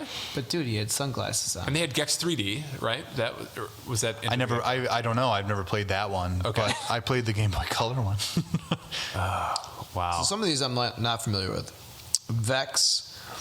Vex was an edgelord character. Vex was like a bat-like kid creature. I only ever saw advertisements for it, but I literally said to myself, yes, Vex. I was taking a shower today, and I said, Vex. You remember Vex? From the ads. The very same Vex. And then that's why I put it on the list. I'm like, I had to Google it to make sure I wasn't imagining things. Okay. Like it wasn't like an OC character, because literally from what I could tell, it's one of those kind of half platformy, half action game type of things. I didn't look up too much about it, but Vex from 2003, Acclaim Entertainment. Acclaim, yeah. Yeah, on PS2, GameCube, and Xbox. I don't remember this fucking thing at all. The main character looks awful. Yeah, uninspired design. Yeah. I think Vex, I don't know enough about him to like hate him too much. The Wikipedia about him is just stupid. Just like way too many proper nouns for this game. Oh, really? Yeah, there's like, in the kingdom of Astoria with the dark Yabu, a young man fueled by vengeance. Honestly, I need you to actually recite the whole entire thing to us. All I wrote down was it's a young man fueled by vengeance and seeks to reclaim balance to the world of Astara from the dark Yabu. He wears armor with claw attachments and large boots. Kind of an And edgelord. large boots. Yep, that's all I could figure out about the guy, because my eyes couldn't read an entire paragraph before they just quit working. What is a dark Yabu? What the fuck? The dark You don't Yabu know? is the evil presence that is in every video game. Okay. I think I think people know. He's the leader of the Wraiths. apparently. I also think that we are the first people in The world to ever talk about him? 17 To ever years talk about Vex. to talk Hey, about Vex. somebody's got to bring I had Vex. like in the back of my head, like literally, I was taking a shower this morning and I was like, Vex. Hashtag Vex. Vex. I looked at Let's my do it. penis and I went, Right. Vex. I looked at my Axe body spray and I was like, Vex. Vex. I was looking at my That's your razor. new safe word now. Yeah, I think Vex is. I don't have enough. I never played the game, and honestly, I've never known a single person who has. So it's really hard to like even put it on the Mount Rushmore. Yeah. All right, it's on there twice. Let's move on to Glover, huh? We got to talk about Danny Glover. Let's talk about Glover. I've Donald heard Glover. Glover's Donald like Glover's okay. If it doesn't fit, you must have quit. Isn't this like a cult kind of classic game or some shit? Have you guys played It's a Glover? finger. It's a. I've Mickey never I Mouse played it hand. on 64 back in the day. What's Glover? You're a little He's a glove. It was think. being Enchanted tried by- as a He's character. like Hamburger Helper Man. Yeah, that's Is what that it the is. hand that you fight in Smash Bros? I'm so glad you said No, it could be. Every Because time I That's saw him, I cool. got hungry. I know the bad guy in the game is the left-handed glove who becomes cross stitch. What does he do? Does he like He rides on a ball. Yeah, Yes. you have to Fingers a guide the ball. ball to the end. How much weed does somebody he have to smoke to fingers come a up with ball Dude, around the I don't know, block? give me What if this was my character, dude? Around the block. Sounds like a normal Friday night for you. How much weed do you have to smoke? Tom, how old are you and when's the last time you smoked weed? I'm going to after It's this. a glove that pushes a ball around. If that's the best idea you can have when you're high, I'm sorry, man. Did you know that apparently Donald Glover Not was just a named glove, after Glover? like a Mickey Mouse glove, you know? Or- Yeah, it is like a cartoon glove, and it's owned by a wizard. It gets enchanted. I remember that much about it. What's up with all these ideas of normal things getting turned into mascots? Because We got a you had pencil, so- we got a glove. Yeah. Right. I think it's literally create- because they had so many. They weren't able to create complex stories. They weren't able to create complex models. So like, I have a feeling a lot of pitch rooms were basically like, everyone look around the room. Now come up with a mascot. Have you heard of Sonic? Exactly, yeah. Now look at this Banana. pencil. Bobby Yeah. Banana. Now look at this. We got You've 1 heard of minute to fruit- come up with And the something. Fruit Adventures. Yeah. Bobby Dentures. Banana. Denturo. Bobby Banana is not a terrible mascot name. Bobby Banana. Dude, you put eyes on the banana and Glover hands. Peel me, Sonic shoes. I don't know. It kind of sounds like a He's wearing a gangster. fedora. Like a Goodfellas character. Sure, let's modernize it. Let's Yeah. throw a fedora on that. Yo, this is Bobby Give him Bananas. a monocle too. Let's go the extra mile. I'll make him look like Mr. Mafioso Peanut. who has a monocle. So the thing about Glover, when I look at it, him, her, it, they, them, I kind of want to play it. It's not honestly. It's not a bad game. It's just not a good mascot. It's janky. It's Yeah. a very janky game, but it's not unplayable. And honestly, this sold pretty good amount of copies. Okay. I've heard people talk It about was popular. Yeah. It was popular. Yeah. It was on 64. It was like, it was one of those games like, oh, I have a 64, but they have 17 games for 64. Maybe I'll buy this one. At the time. Right. So Glover, are we saying? It'd just be too hard to put him on do a Mount Rushmore with his shape. I don't I guess, think we yeah. could do Well, that. Is that Middle above his finger hand? shape. Well, I mean, I can envision it. Let's put it that way. Okay. So it's not too difficult. Dylan, how strongly do you feel about Glover being on a Mount Rushmore? You know, I feel. I think a vibe's sentient gonna- wizard's glove isn't like the worst idea on earth, so I have to exclude it in my head canon. Okay. Honestly, like, it's not the worst idea that you're pushing this ball around. It's early physics puzzles. I mean, what's the difference between this and fucking Astrobot right now? It's so simple and stupid looking that it's just like, how are you going to draw like the false equivalency between these two? I don't know. I'm keeping him off. All right, he's So up. is that a mascot you want to add to the list? Astrobot? I think Astrobot looks dumb. I think he does. Like, I never liked him until the most recent PS5 game, which I he was really in a love good- him in that. Because he was in a good game, though. Yeah. And he was and he's used cute. And I hear the until VR now. one is pretty. I hear the VR one is pretty good. I don't know if you've played that. I really haven't. that which is a Esther's shame. I think Play- that was the whole purpose of At first. that, yeah. Sony kind of wanted him to be a mascot for the VR system, from what I He understand. still might, weirdly, 10 years later.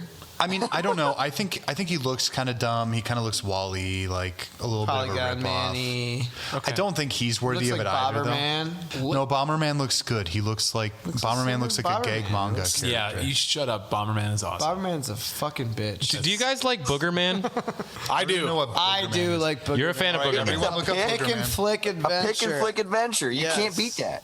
Did you guys know that they tried to do a Kickstarter to make a 20th anniversary like remake of the game? And why haven't They sought done it yet? They sought $375,000. They could only raise $42,000. Still a lot of That's a lot of money. money. Just, you know. See, the game came out in '94. So it's Yeah. it's how it Yep. gets promoted and pushed. So I didn't hear about this. I would have threw $20 that way just cause. Really? Probably. That's a I don't Josh know. thing to do. GameStop rates this a 5 out of 5. By the way. GameStop rates everything It's a 4.9 out of 5 on eBay. It's fun. It's stupid. Okay. Also, it's can hard. I point something I don't out trust really eBay quick? for video game reviews. Can I point something out really quick? For a guy named Booger Man, and his like goiter/chin is the biggest part of his whole entire design. Why is it not the nose? His name is Booger Man. Because that's too cliche. Yeah. He They want to needs the subvert your tiny- expectations. The tiny cape. Is he just gonna hawk up like a goiter loogie? That's He's the way biggest more thing. sophisticated than you think. He farts too. Yes, he farts. I've never played this. He's not a one-trick pony. He can fart. Well, you're Endlessly, Right. I You're think. right. Well, no, I think he might have a meter. Or he's a booger meter and a fart meter, right? And you have to get Josh, more. you're the only one who knows. You have to get more. I have the game. You have to. Yeah, don't fuck with me. I'm not gonna Do try. you think I Booger got Man's a the better game. mascot than Mario? Wow, that's creative. I mean, as far as like mascot ideas, He's a what sarcastic. the fuck? He's a sarcastic superhero. I just thought of one that's not on the list, and it might not qualify, but Claptrap from Borderlands. Yeah, I think he was successful though because a lot of people like Claptrap. Yeah, but he's Well, a lot annoying of as people like fuck. Sonic, but he's kind of lame. Yeah, but I think he's successful because a lot of people like that shitty Borderlands humor. I'm so I sorry. mean, I'm a huge fan of Borderlands. I love. I like the Borderlands. games. I like the games. I do not like the sense of humor in any of those But games. I've never laughed Claptrap once. is like he's made for people to hate him. I like his design. The little wheel that's just like the solid He tries wheel on so the bottom. hard. He tries so hard to be. I gotta liked, defend Claptrap. but Unfortunately, It was just an idea. It was just No. I think you were right to bring it up because I found him personally very annoying. I would. Well, Yeah, the whole point is for you to hate him. On a scale of Mario to Jar Jar Binks, he's a solid Booger Man. he is. Yeah, Wait, all he's the better than Boogermans. Booger Man. But no, I agree. If I had a Mount Rushmore for annoying characters, Claptrap would. Claptrap would be on there. He would be almost front and Annoying center. mascots. Yes, That's next season, guys. Yeah, right. Yep. So Booger Man, what are we thinking here? I think he's worthy of the. Let's take a temperature of the room. there. What's our top 4 that we have right now? Right now, we have Bubsy, Wild Woody, Croc, Alex Kidd, and Gex. Honestly, I'm liking that. I don't see him getting in there with those. No, I think heavy Booger hitters. Man's cool, dude. He's Okay, cool. yeah. I think Booger Man's immediately rad. disqualified Alright. then from it because Fuck he thinks yeah. he's cool. He's got that tiny, We got some Booger Man. tiny cape. Now, He's got that chest, and he does this with a booger on his finger. nobody can see it because it's a podcast. Yeah, it goes like this. All right, Dylan. Hetty. Actually, I was going to bring up Hetty. I like Hetty. Who's I think Hetty? he's stupid as all hell looking, but the game He throws. looks very good. He throws. He's like this like like- zombie mummy character who throws his own head. It rules. Is he I like played an this on the off-brand Sega fucking, Genesis. Rayman? No, I don't think so. He does kind of. He's a puppet that can throw his head at enemies. It's a cool concept. I've It played is. And I honestly like the fact that it's on like the Sega Greatest Hits collection for the Genesis. Like honestly, it does hold up. I played it. It's He throws good. his head. Yeah. Yeah, because he's just like a half zombie. It was a he thing. gets, It kind of makes me think of. I haven't played that, and I haven't played this other game, but it kind of makes me think of Decap Attack. Exactly. Yep. the Oh my same- God, that's what I was thinking Chuck D. of. Head. Chuck D. Head. That was who I was thinking of. I have no idea who Hetty is.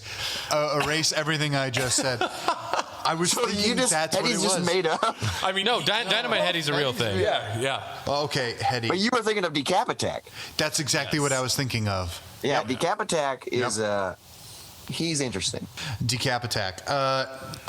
Okay, so someone's gonna have to show. Wasn't Chuck D. Head on here? No, Chuck Rock is because Okay. he chucks rocks and he's a caveman. That's right. I forgot. Caveman, he looks like a Dynamite caveman should Hetty. look. Okay.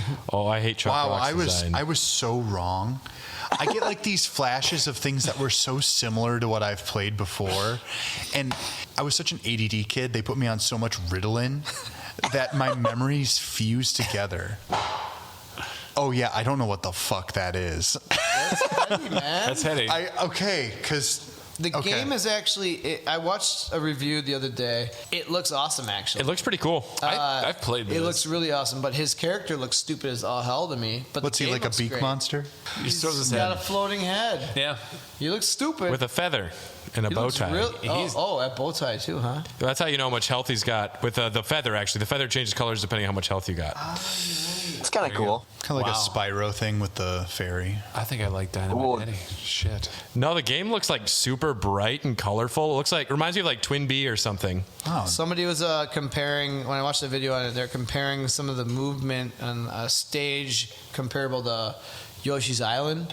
2 years before Yoshi's Island came out, the way the movement and everything was so like polished. Oh, interesting. I know. But I think it looks stupid as hell. But who looks stupider? Stupider? More stupid? Dizzy, the fucking egg guy? Dizzy the egg is terrible. Anything There you go. Codemaster can go. It's a unanimous on Dizzy. Yeah, I even as a kid, I'm like, Codemaster. what the fuck is a Dizzy the egg? Why He's is an egg? Yeah. Fucking egg. With arms and legs, so my he God. follows the design of every other This goes back anthropomorphic to the mascot. random object in the room. Hold on. Yeah, In the right. kitchen this time. Now, if you look up the cover to it, it says The Fantastic Adventures of Dizzy, starring Dizzy, the UK's #1 video game hero. Ooh. I guess it's kind of a big deal over there. Says fucking who? He's wearing boxer gloves, and it looks like he's holding a telescope. He's not very good at holding No, things, though. He's not. Plus, I thought this game was like He's got taboo a because sword in this. You thought it was taboo? it was like never licensed by Nintendo. Oh, know? yes. It was like one of those things, one of those games, the Codemaster deal. Yeah, but it's still Comerica or played and whatever. it's very relevant. I, was it I on thought the that was UK lame when I was like Speculotron? 12 years old. I think it's a very great candidate. I would put him on. You mean a can of egg? Canada. Sorry, that was Candidate. I was stretching for that one. Honestly, this only makes me think of. Do you guys remember the game Billy Hatcher for the GameCube? It was made by Sonic Team, and it was this kid named Billy Hatcher, and he rolled around an egg. Oh yeah. Honestly, pretty Oh my good. god. It was actually a pretty good game. But as cool as Willie Beamish. I don't know what that is. Who's that? I was a Sega CD character. It was kind of like an adventure. You know I never owned that. All right, we're gonna put him on. We're gonna bring Dizzy over because I Okay, think he deserves yeah. to be Who are in we the final replacing? consideration. Let's go with Chuck Rock. Now, anybody play the Chuck Rock games? Aren't they decent? I don't even know what that is. Or average, at least? He's a caveman. He Very chucks bad rocks. posture. Very bad posture. Very big gut. Very big gut. Yep. It's the shitty take on Bonk, right? Or like lazy take. If Bonk grew up and was in a rock band and had to fight Gary Gritter, it would be that. Perfect. And he had a beer belly. Huge beer belly, which I can relate. But Chuck Rock, just looking at this caveman character, overweight, square jawed, just like jumping through a level, just hurts me. You don't respect the overweight? I don't mind that, but seeing him for a platformer jump around, I'm like, his body does not do He's that. got like scoliosis. There's better caveman characters like Tomba. Joe and Mac. But he chucks rocks, get it? Oh, geez, and this one he's a baby. Yep. Sequel. That's a son of Chuck. Ooh. He had enough sequels to have the baby game. You know, when he really cleaned up and he got a little bit of money, he changed his name to Charles Stone. Oh my god. Oh my! You are done drinking. Jesus. Wow, that's good. You know what? I like the level design, artwork, and everything. I'm curious because I've never touched this game. It does look really bad. And the game is one thing, but Chuck Rock as a character. I think it's just But a he's supposed to poor name design. Chuck Rock. I think that's the all best they you had can come up back with? then. It's very clever to a kindergartner. Yeah, that's where they started with the name. Probably like the developer's son was probably like, "Hey, look at this drawing I drew. It's Chuck Rock," and he's like, "Genius." Yeah. I think my they had the God. name. And then like, that name's Dynamite. That guy chucked a rock at me. Bing. I got this idea. We got it. Like a video game executive was getting pelted with rocks and he entered the studio and he's like, that gives me an idea. Yeah. What are you guys thinking, Chuck Rock? No, He's not as bad as the other ones. honestly, He's just very middle of the road.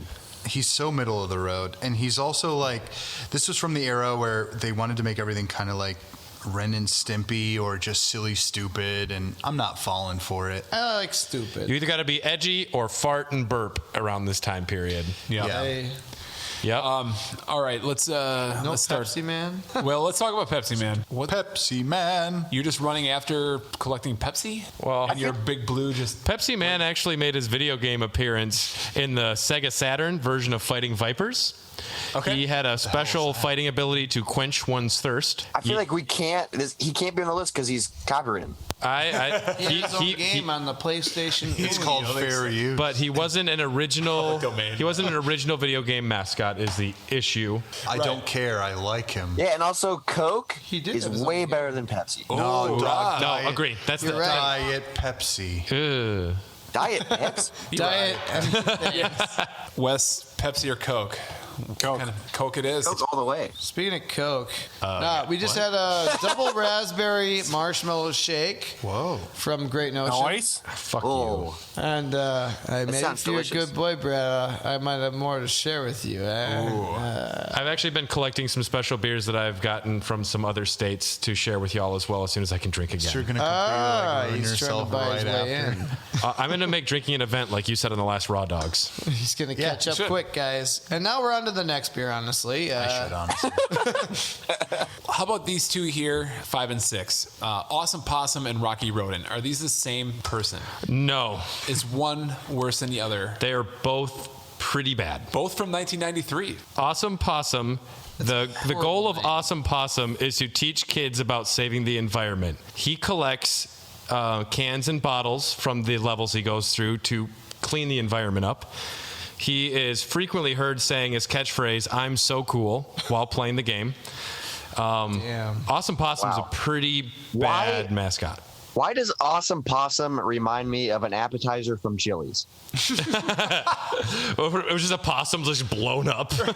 It's just an awesome blossom, please. Have any of us been hungry enough that they would eat a possum? I mean, if it was cooked properly, I'd eat the fuck out of a possum. I'll try it. That's a dirty. I need a guinea pig. No, it's not. They're very sweet. They are very I'm sweet. not talking about the personality. Well, I mean, like, Has to be, I has just to be don't a wanna- charming pig. I've thought about quitting pork because I look at pigs sometimes and I go, I see a soul. But then you smell bacon. Bacon's pretty, yeah. Bacon doesn't do it for me, man. Wow. What does it? I'll take a nice loin cut over. Ooh. What about You're the loin man. cut? Oh man, I'll take. All right. It's like a loin cut. Speaking of Awesome With a Possum, garlic He butter sounds like sauce. an asshole. we have Will from the Greenlit Podcast show, Sequelcast. He did chime in about Awesome Possum. He said, my personal Mount Rushmore of shame for worst video game mascots consists of Mappy from Mappyland, the Master of Mischief from the Learning Company's Super Solver series of edutainment games. When you don't know your protagonist's face or give them a name, the villain becomes the mascot by default. Sketch Turner from Comic Zone. And finally, the worst of the worst, Awesome Possum from Awesome Possum kicks Dr. Machino's butt because if you have to say, I'm so cool every few jumps, you just plain ain't cool. That's Will from Sequelcast. Go check That's out a good. That's a good point.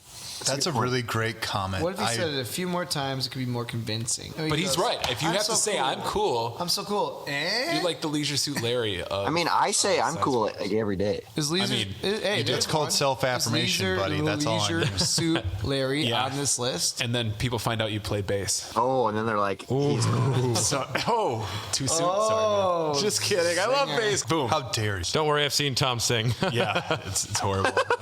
Go check out Hazer. It's a good band. Seriously. Okay, Awesome Possum. Does it belong in the conversation? And honestly, collecting cans and bottles is kind of cool. You should do it, kids. Like, pick them up off the ground. Yeah, get on the highway, children. We should all be more like Awesome Possum. Guy might Get a take big over sharp Jack's in stick my and get book. on the highway. Get your. He sounds like a glad flat I need a bags. visual. He looks like a bad guy too. He does have a little mischief in his eyes. Yeah, he does not. Maybe he's like rabid. But who's he going to fight? We need like a Dr. Robotnik. Call him Dr. Machino. I don't know. I'm so cool. Fuck you. He looks like the asshole, in high school. He's like, I'm so cool. He doesn't even look like a fucking possum. No, he Does- doesn't look like a possum. Most at all. mascots I don't don't know, look like actually, they're yeah. supposed to, though.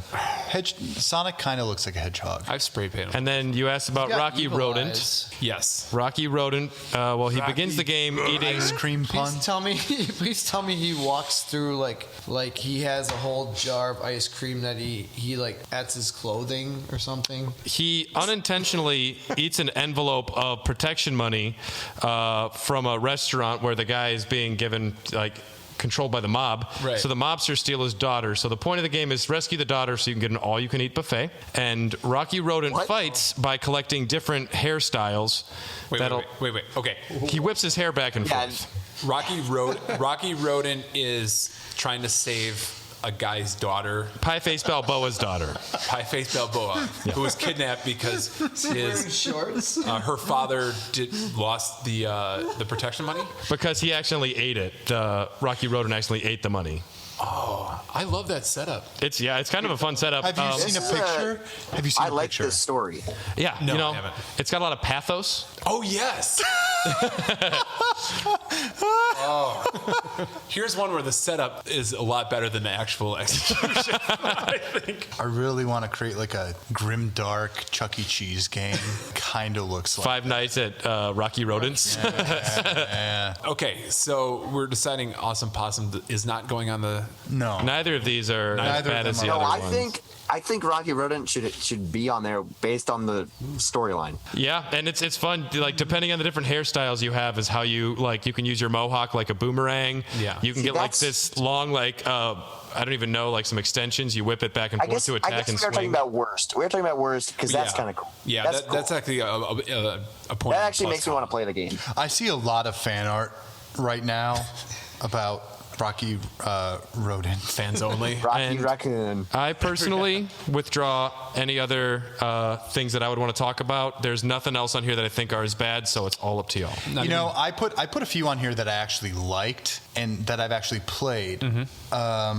Sphinx is one of them. I think Sphinx and the Cursed Mummy is actually a fantastic, like, early 2000s platformer. I just put them on here because these were failed, kind of unpopular at the time. But if you like them, not worst. No, I know, but I didn't even. It didn't. I put them up because I didn't know if anybody had seen them. I hear Stubbs. Stubbs, the Isn't zombie. Stubbs cool? I think Stubbs is cool. I think it seems cool. I've I never heard played the game it. is good. Yeah.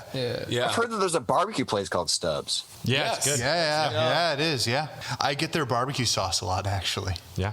Yeah. Then another one I liked was Blinks from Blinks the Time Sweeper. Blinks 182. Yeah. I said earlier that Microsoft was so desperate to have their own Mario killer, even in the early 2000s era, that they created things like Voodoo Vince.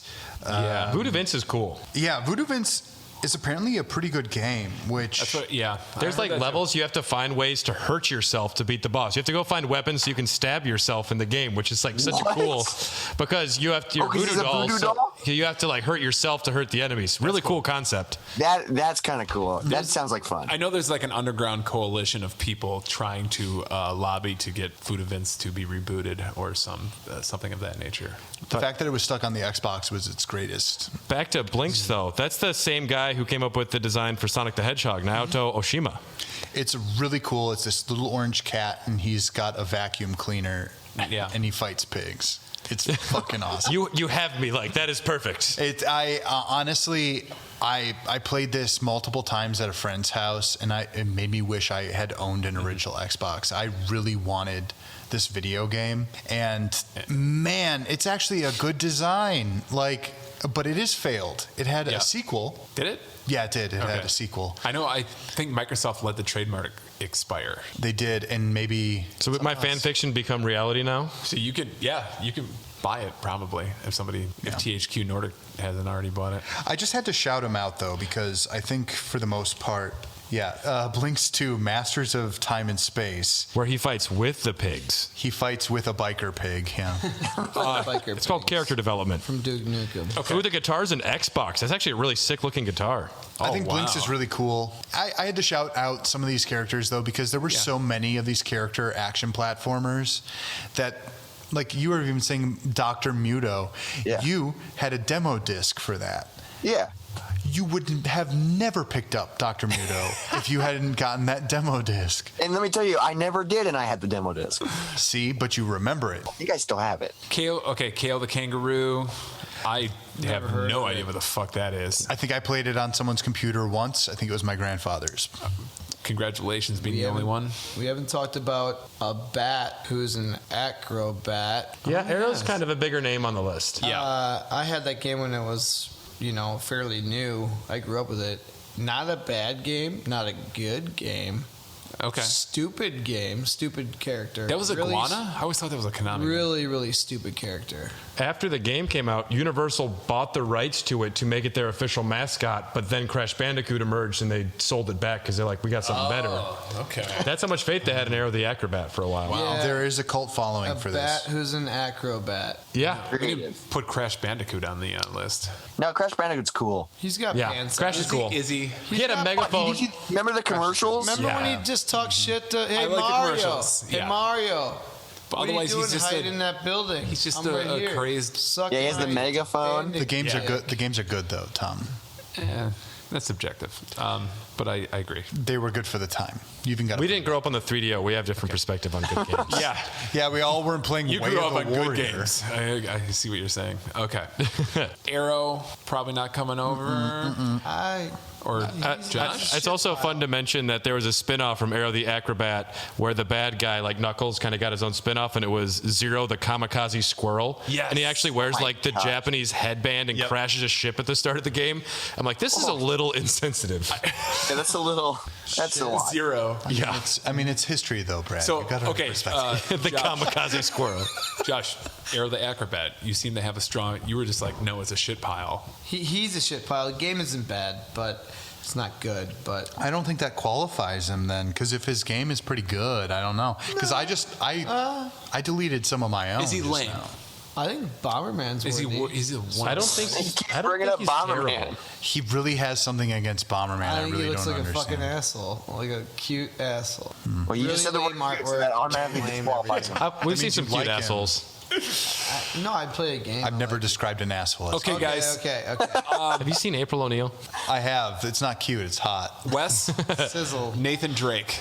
Give us your pitch. Yeah, I just never have connected with the character, and I was like, the game, I feel like if I like the games, I've played all four of them, beat all four of them, but he's just kind of a tool to me, and I think the games could have been like, if they had the games did great, I just think he's a odd character You for didn't an like a action. smarmy attitude. There's a lot It's more like, tools these days. I'm a smart ass. Yeah.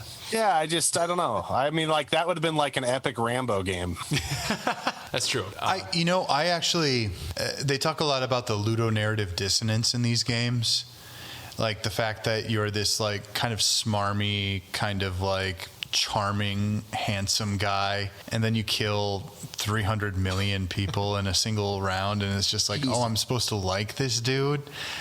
Stone Cold Killer. I never really connected with him until midway through the second game.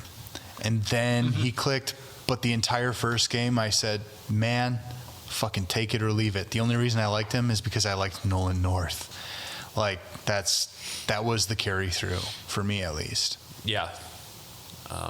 Yeah, if there's a saving grace, especially the first game. I don't know. I liked every other character in that game better. I liked Sully. I liked Elena. Nathan never hit until they really gave him a down and out moment where he really had to have some self-reflection. And I'm like, oh, this is the humanity of this character. Otherwise, I honestly found him really stupid in the first one. I'm like, all right. Also, they had those commercials. Well, my girlfriend was playing Uncharted with me the other day, and she thought it was a movie. Then she's hot and she's blonde. She sits down. She's like, "What movie is this?" And he's like, "It's this new movie called Uncharted." Like, your girlfriend's dumb. Oh, man. Not wrong. Yeah, I mean, truly. It's funny. For Uncharted 3, I still tell people about it. There's a commercial with Harrison Ford, and it's literally him with a controller, and it's him watching like demo reels. He's not actually playing it, but he's like, "Wow, it looks real." Meanwhile, he's got like, Where's my check? He's got his stupid earring in, and he's high as fuck. And I mean, speaking about Nathan Drake, just talking about some other Naughty Dog, I also think Jack is a really failed mascot for the PlayStation 2 and 3. You would include Jack? Jack and Dexter's a great, like, I like the games, but they never really knew who Jack was. Dexter was pretty solid, but Jack kind of had to go through an edgelord phase. They reinvented him a couple times. Every game they reinvented him, and honestly, Jack was a pretty boring design, just like a little elf ears and light green hair and a blue shirt. Yeah, I feel like Dexter carries all of the weight for that. So many games. Yeah, I don't know. This is tough. We're in a tough place here, guys. If they had a good mascot, if they would have had a good like character heading Jack and Daxter, it could have been a much bigger franchise. But I think Jack was just an uninspired character. Ratchet and Clank, that's what I'm thinking of. Yeah. Oh yeah. I like Ratchet and Clank. Ratchet and Clank are great. Oh yeah. I don't like when you read the list off last time for the Mount Rushmore. I was completely satisfied. I don't see anything on here that can replace what we have because I think truly that these are the representatives. What do we have again? Well, we got to whittle that down. But does anybody have any strong opinions about any of the ones we haven't talked about? I think we got Alfred Chicken, Chuck the Head, Titus the Fox. I think it's time to whittle it down. Yep. And we got to start carving that stone. All right. What else do we have? We have Cameo from Cameo Elements of Power. That was a failed game. However, it is what it is. I really don't give a shit about it. And then I like Cameo. And Ty had a few sequels. I don't think he deserves a spot. A lot of people really like Ty. Is that Ty the Tiger? Ty the Tasmanian Tiger. I just like the one advertisement where it was like Sonic Crash and Spyro in a hospital, like covered in bandages head to toe. And it's like, there's a new guy in town. It was Ty the Tasmanian Tiger holding a boomerang. That was like, that one like page ad. It was a print ad. That one print ad. I'm like, this guy's so cool. I'm never playing it. All right. Brad went to school talking Australian. All right, guys. Good day, kids. So we've reached the final round here. Right now we have 6 candidates. We need to whittle it down to 4. We have Bubsy, Wild Woody, Croc, Alex Kidd, Gex, and Dizzy. So these are... I think for sure Alex Kidd has to be on there. You feel strongly about that? I think based on his history and based on how dumb he is just a little blonde boy, he has to be on the list. I think that he's the most uncreative, like unambitious. Like the fact that they Croc even tried. is pretty Jason uncreative. Kidd's father. Croc is pretty uncreative. I like the idea of like him, Gex, Croc, and Bubsy, because I think they're all recognizable and they're, you know what I mean? Like, I think most gamers will recognize. You mean Dizzy the Egg is not good enough for you? Yeah, I just think like, how do you? There's a point where there's going to be a circle on the mountain. There's a point where it's so bad that no one recognizes. Think of the workers. Well, how easy it's but like someone's like, hey, look at all these characters. Who the fuck is the pencil? Hold on. Objections from the senator from Wisconsin. Sustained. I would like to see Wild Woody up there. Really? Wild Woody. Nobody knows who He's a fucking pencil. I mean, I think he's good.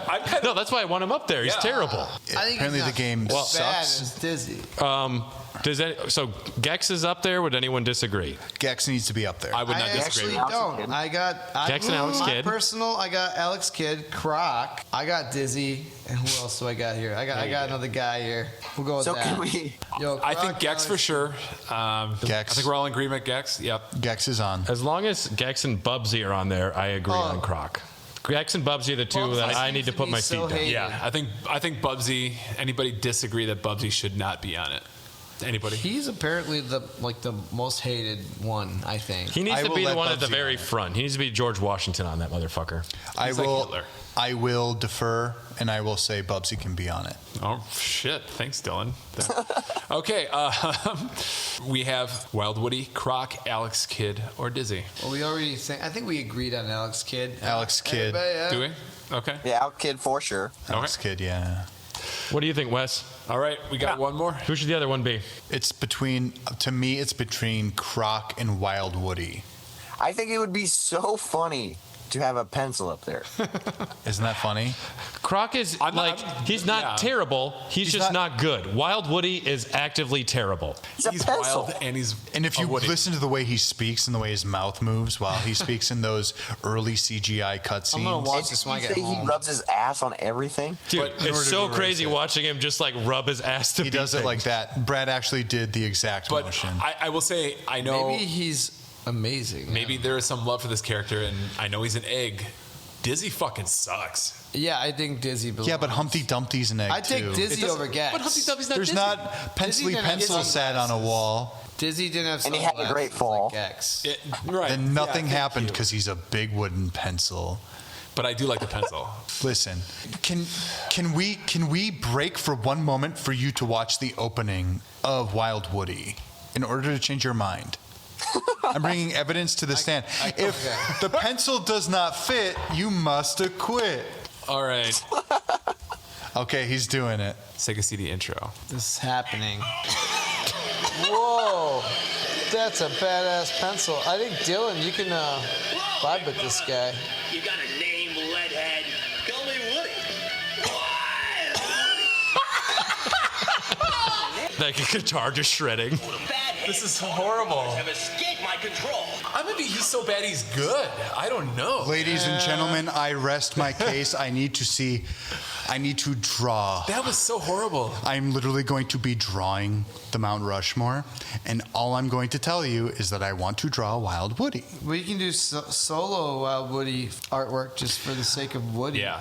I will vote Wild Woody as the fourth. That's where my vote goes. I second. I'm good with it. So you got 4 for Wild Woody, 2 without. We've won the majority. Yeah, that's Electoral College. We won. Yes. We did. Right. As the protesters storm in. The vote was stolen. Get out of here. Go. The vote go. was stolen. Is Dizzy on this list? No. Nope. No. Disney didn't make What it. do we got? Neither did Croc. Bubsy. Gex Croc? and Wild Woody. Yep. I would take Dizzy over Gex. Gex is so No, bad. Gex gets No, in. I think Gex is just All Gex right. is permanent iconic. stain. Whatever. Gex is the pop Teddy culture. Roosevelt. When he tells you not to drink tap water at Jerry Garcia's house 30 times in one level, you know it's cold. Yeah. All right, so here we go. Oh my God. The Mount Rushmore of the worst video game mascots ever, 2021. We have Gex, Bubsy, Alex Kidd, and Wild Woody. Your wall of shame, your mountain of shame. We did it. It's beautiful. We came together as a team, guys. And Dylan Hoff is the President of the United States of America. God help us all. And Dizzy his the Vice Egg is the President, Vice Bradley President. Ward. Oh. I'll take it. Okay. All right. Well, all y'all listening, let us know your Mount Rushmore. That'd be great. I would like to share one last comment from Brian Auer from Chat of the Wild, awesome Zelda podcast from the Greenlit Network. He said, I think Bubsy has to be in there by virtue of his surprisingly sustained relevance. I wonder if putting Arrow or Gex on there is just rubbing salt in. A lot of these platformers did make it past a sequel or two, and highlighting them feels like poking at them just to poke. Sonic should be in there. The whole thing is his fault anyways. Or is it Mario's? The whole thing is his fault anyways. Or is it Mario's fault? Or does it go back to Namco/Pac-Man? It's someone's fault, but Sonic should be up there. He's an empty shell at this They point. didn't aim to make brought any of those Mario up. characters Thank you, Brian. icons. I brought up Sonic. You did. I brought him up. See? Like minds. Pac-Man was an icon. Now hold on. No. Pac-Man's a great fucking... No, now not saying hold he's on. not a great character. He's a great now, character. Now hold on. He's a masterpiece. He's named after a pizza. The difference is intention. I like pizza. When this character was created, from was Real it World. created because you wanted the character to look like this, or was it because that was your limitation and you dealt with it? I just want to go fast. I don't give a fuck. So you would have loved Wheelie the Wheel? I mean, they took That's some... not a bad game if you played. in the art designs of Pac-Man, they did take some liberties versus what he looked like. For the sides of the machine. Yeah. Yeah, but I mean, but that's how you draw people in. That was different back then because people weren't playing video I games was the way they are different now. back then. You were different. I was really He was only 35. That's right. I was 35 when I was born. I could run for president. Damn, dude. All right. Well, Rob and Wes, man, thank you guys so much for joining us. I hope Yes, you had thank you so much for having us. Had a great time. It was good to talk and We miss you. guys. Sure.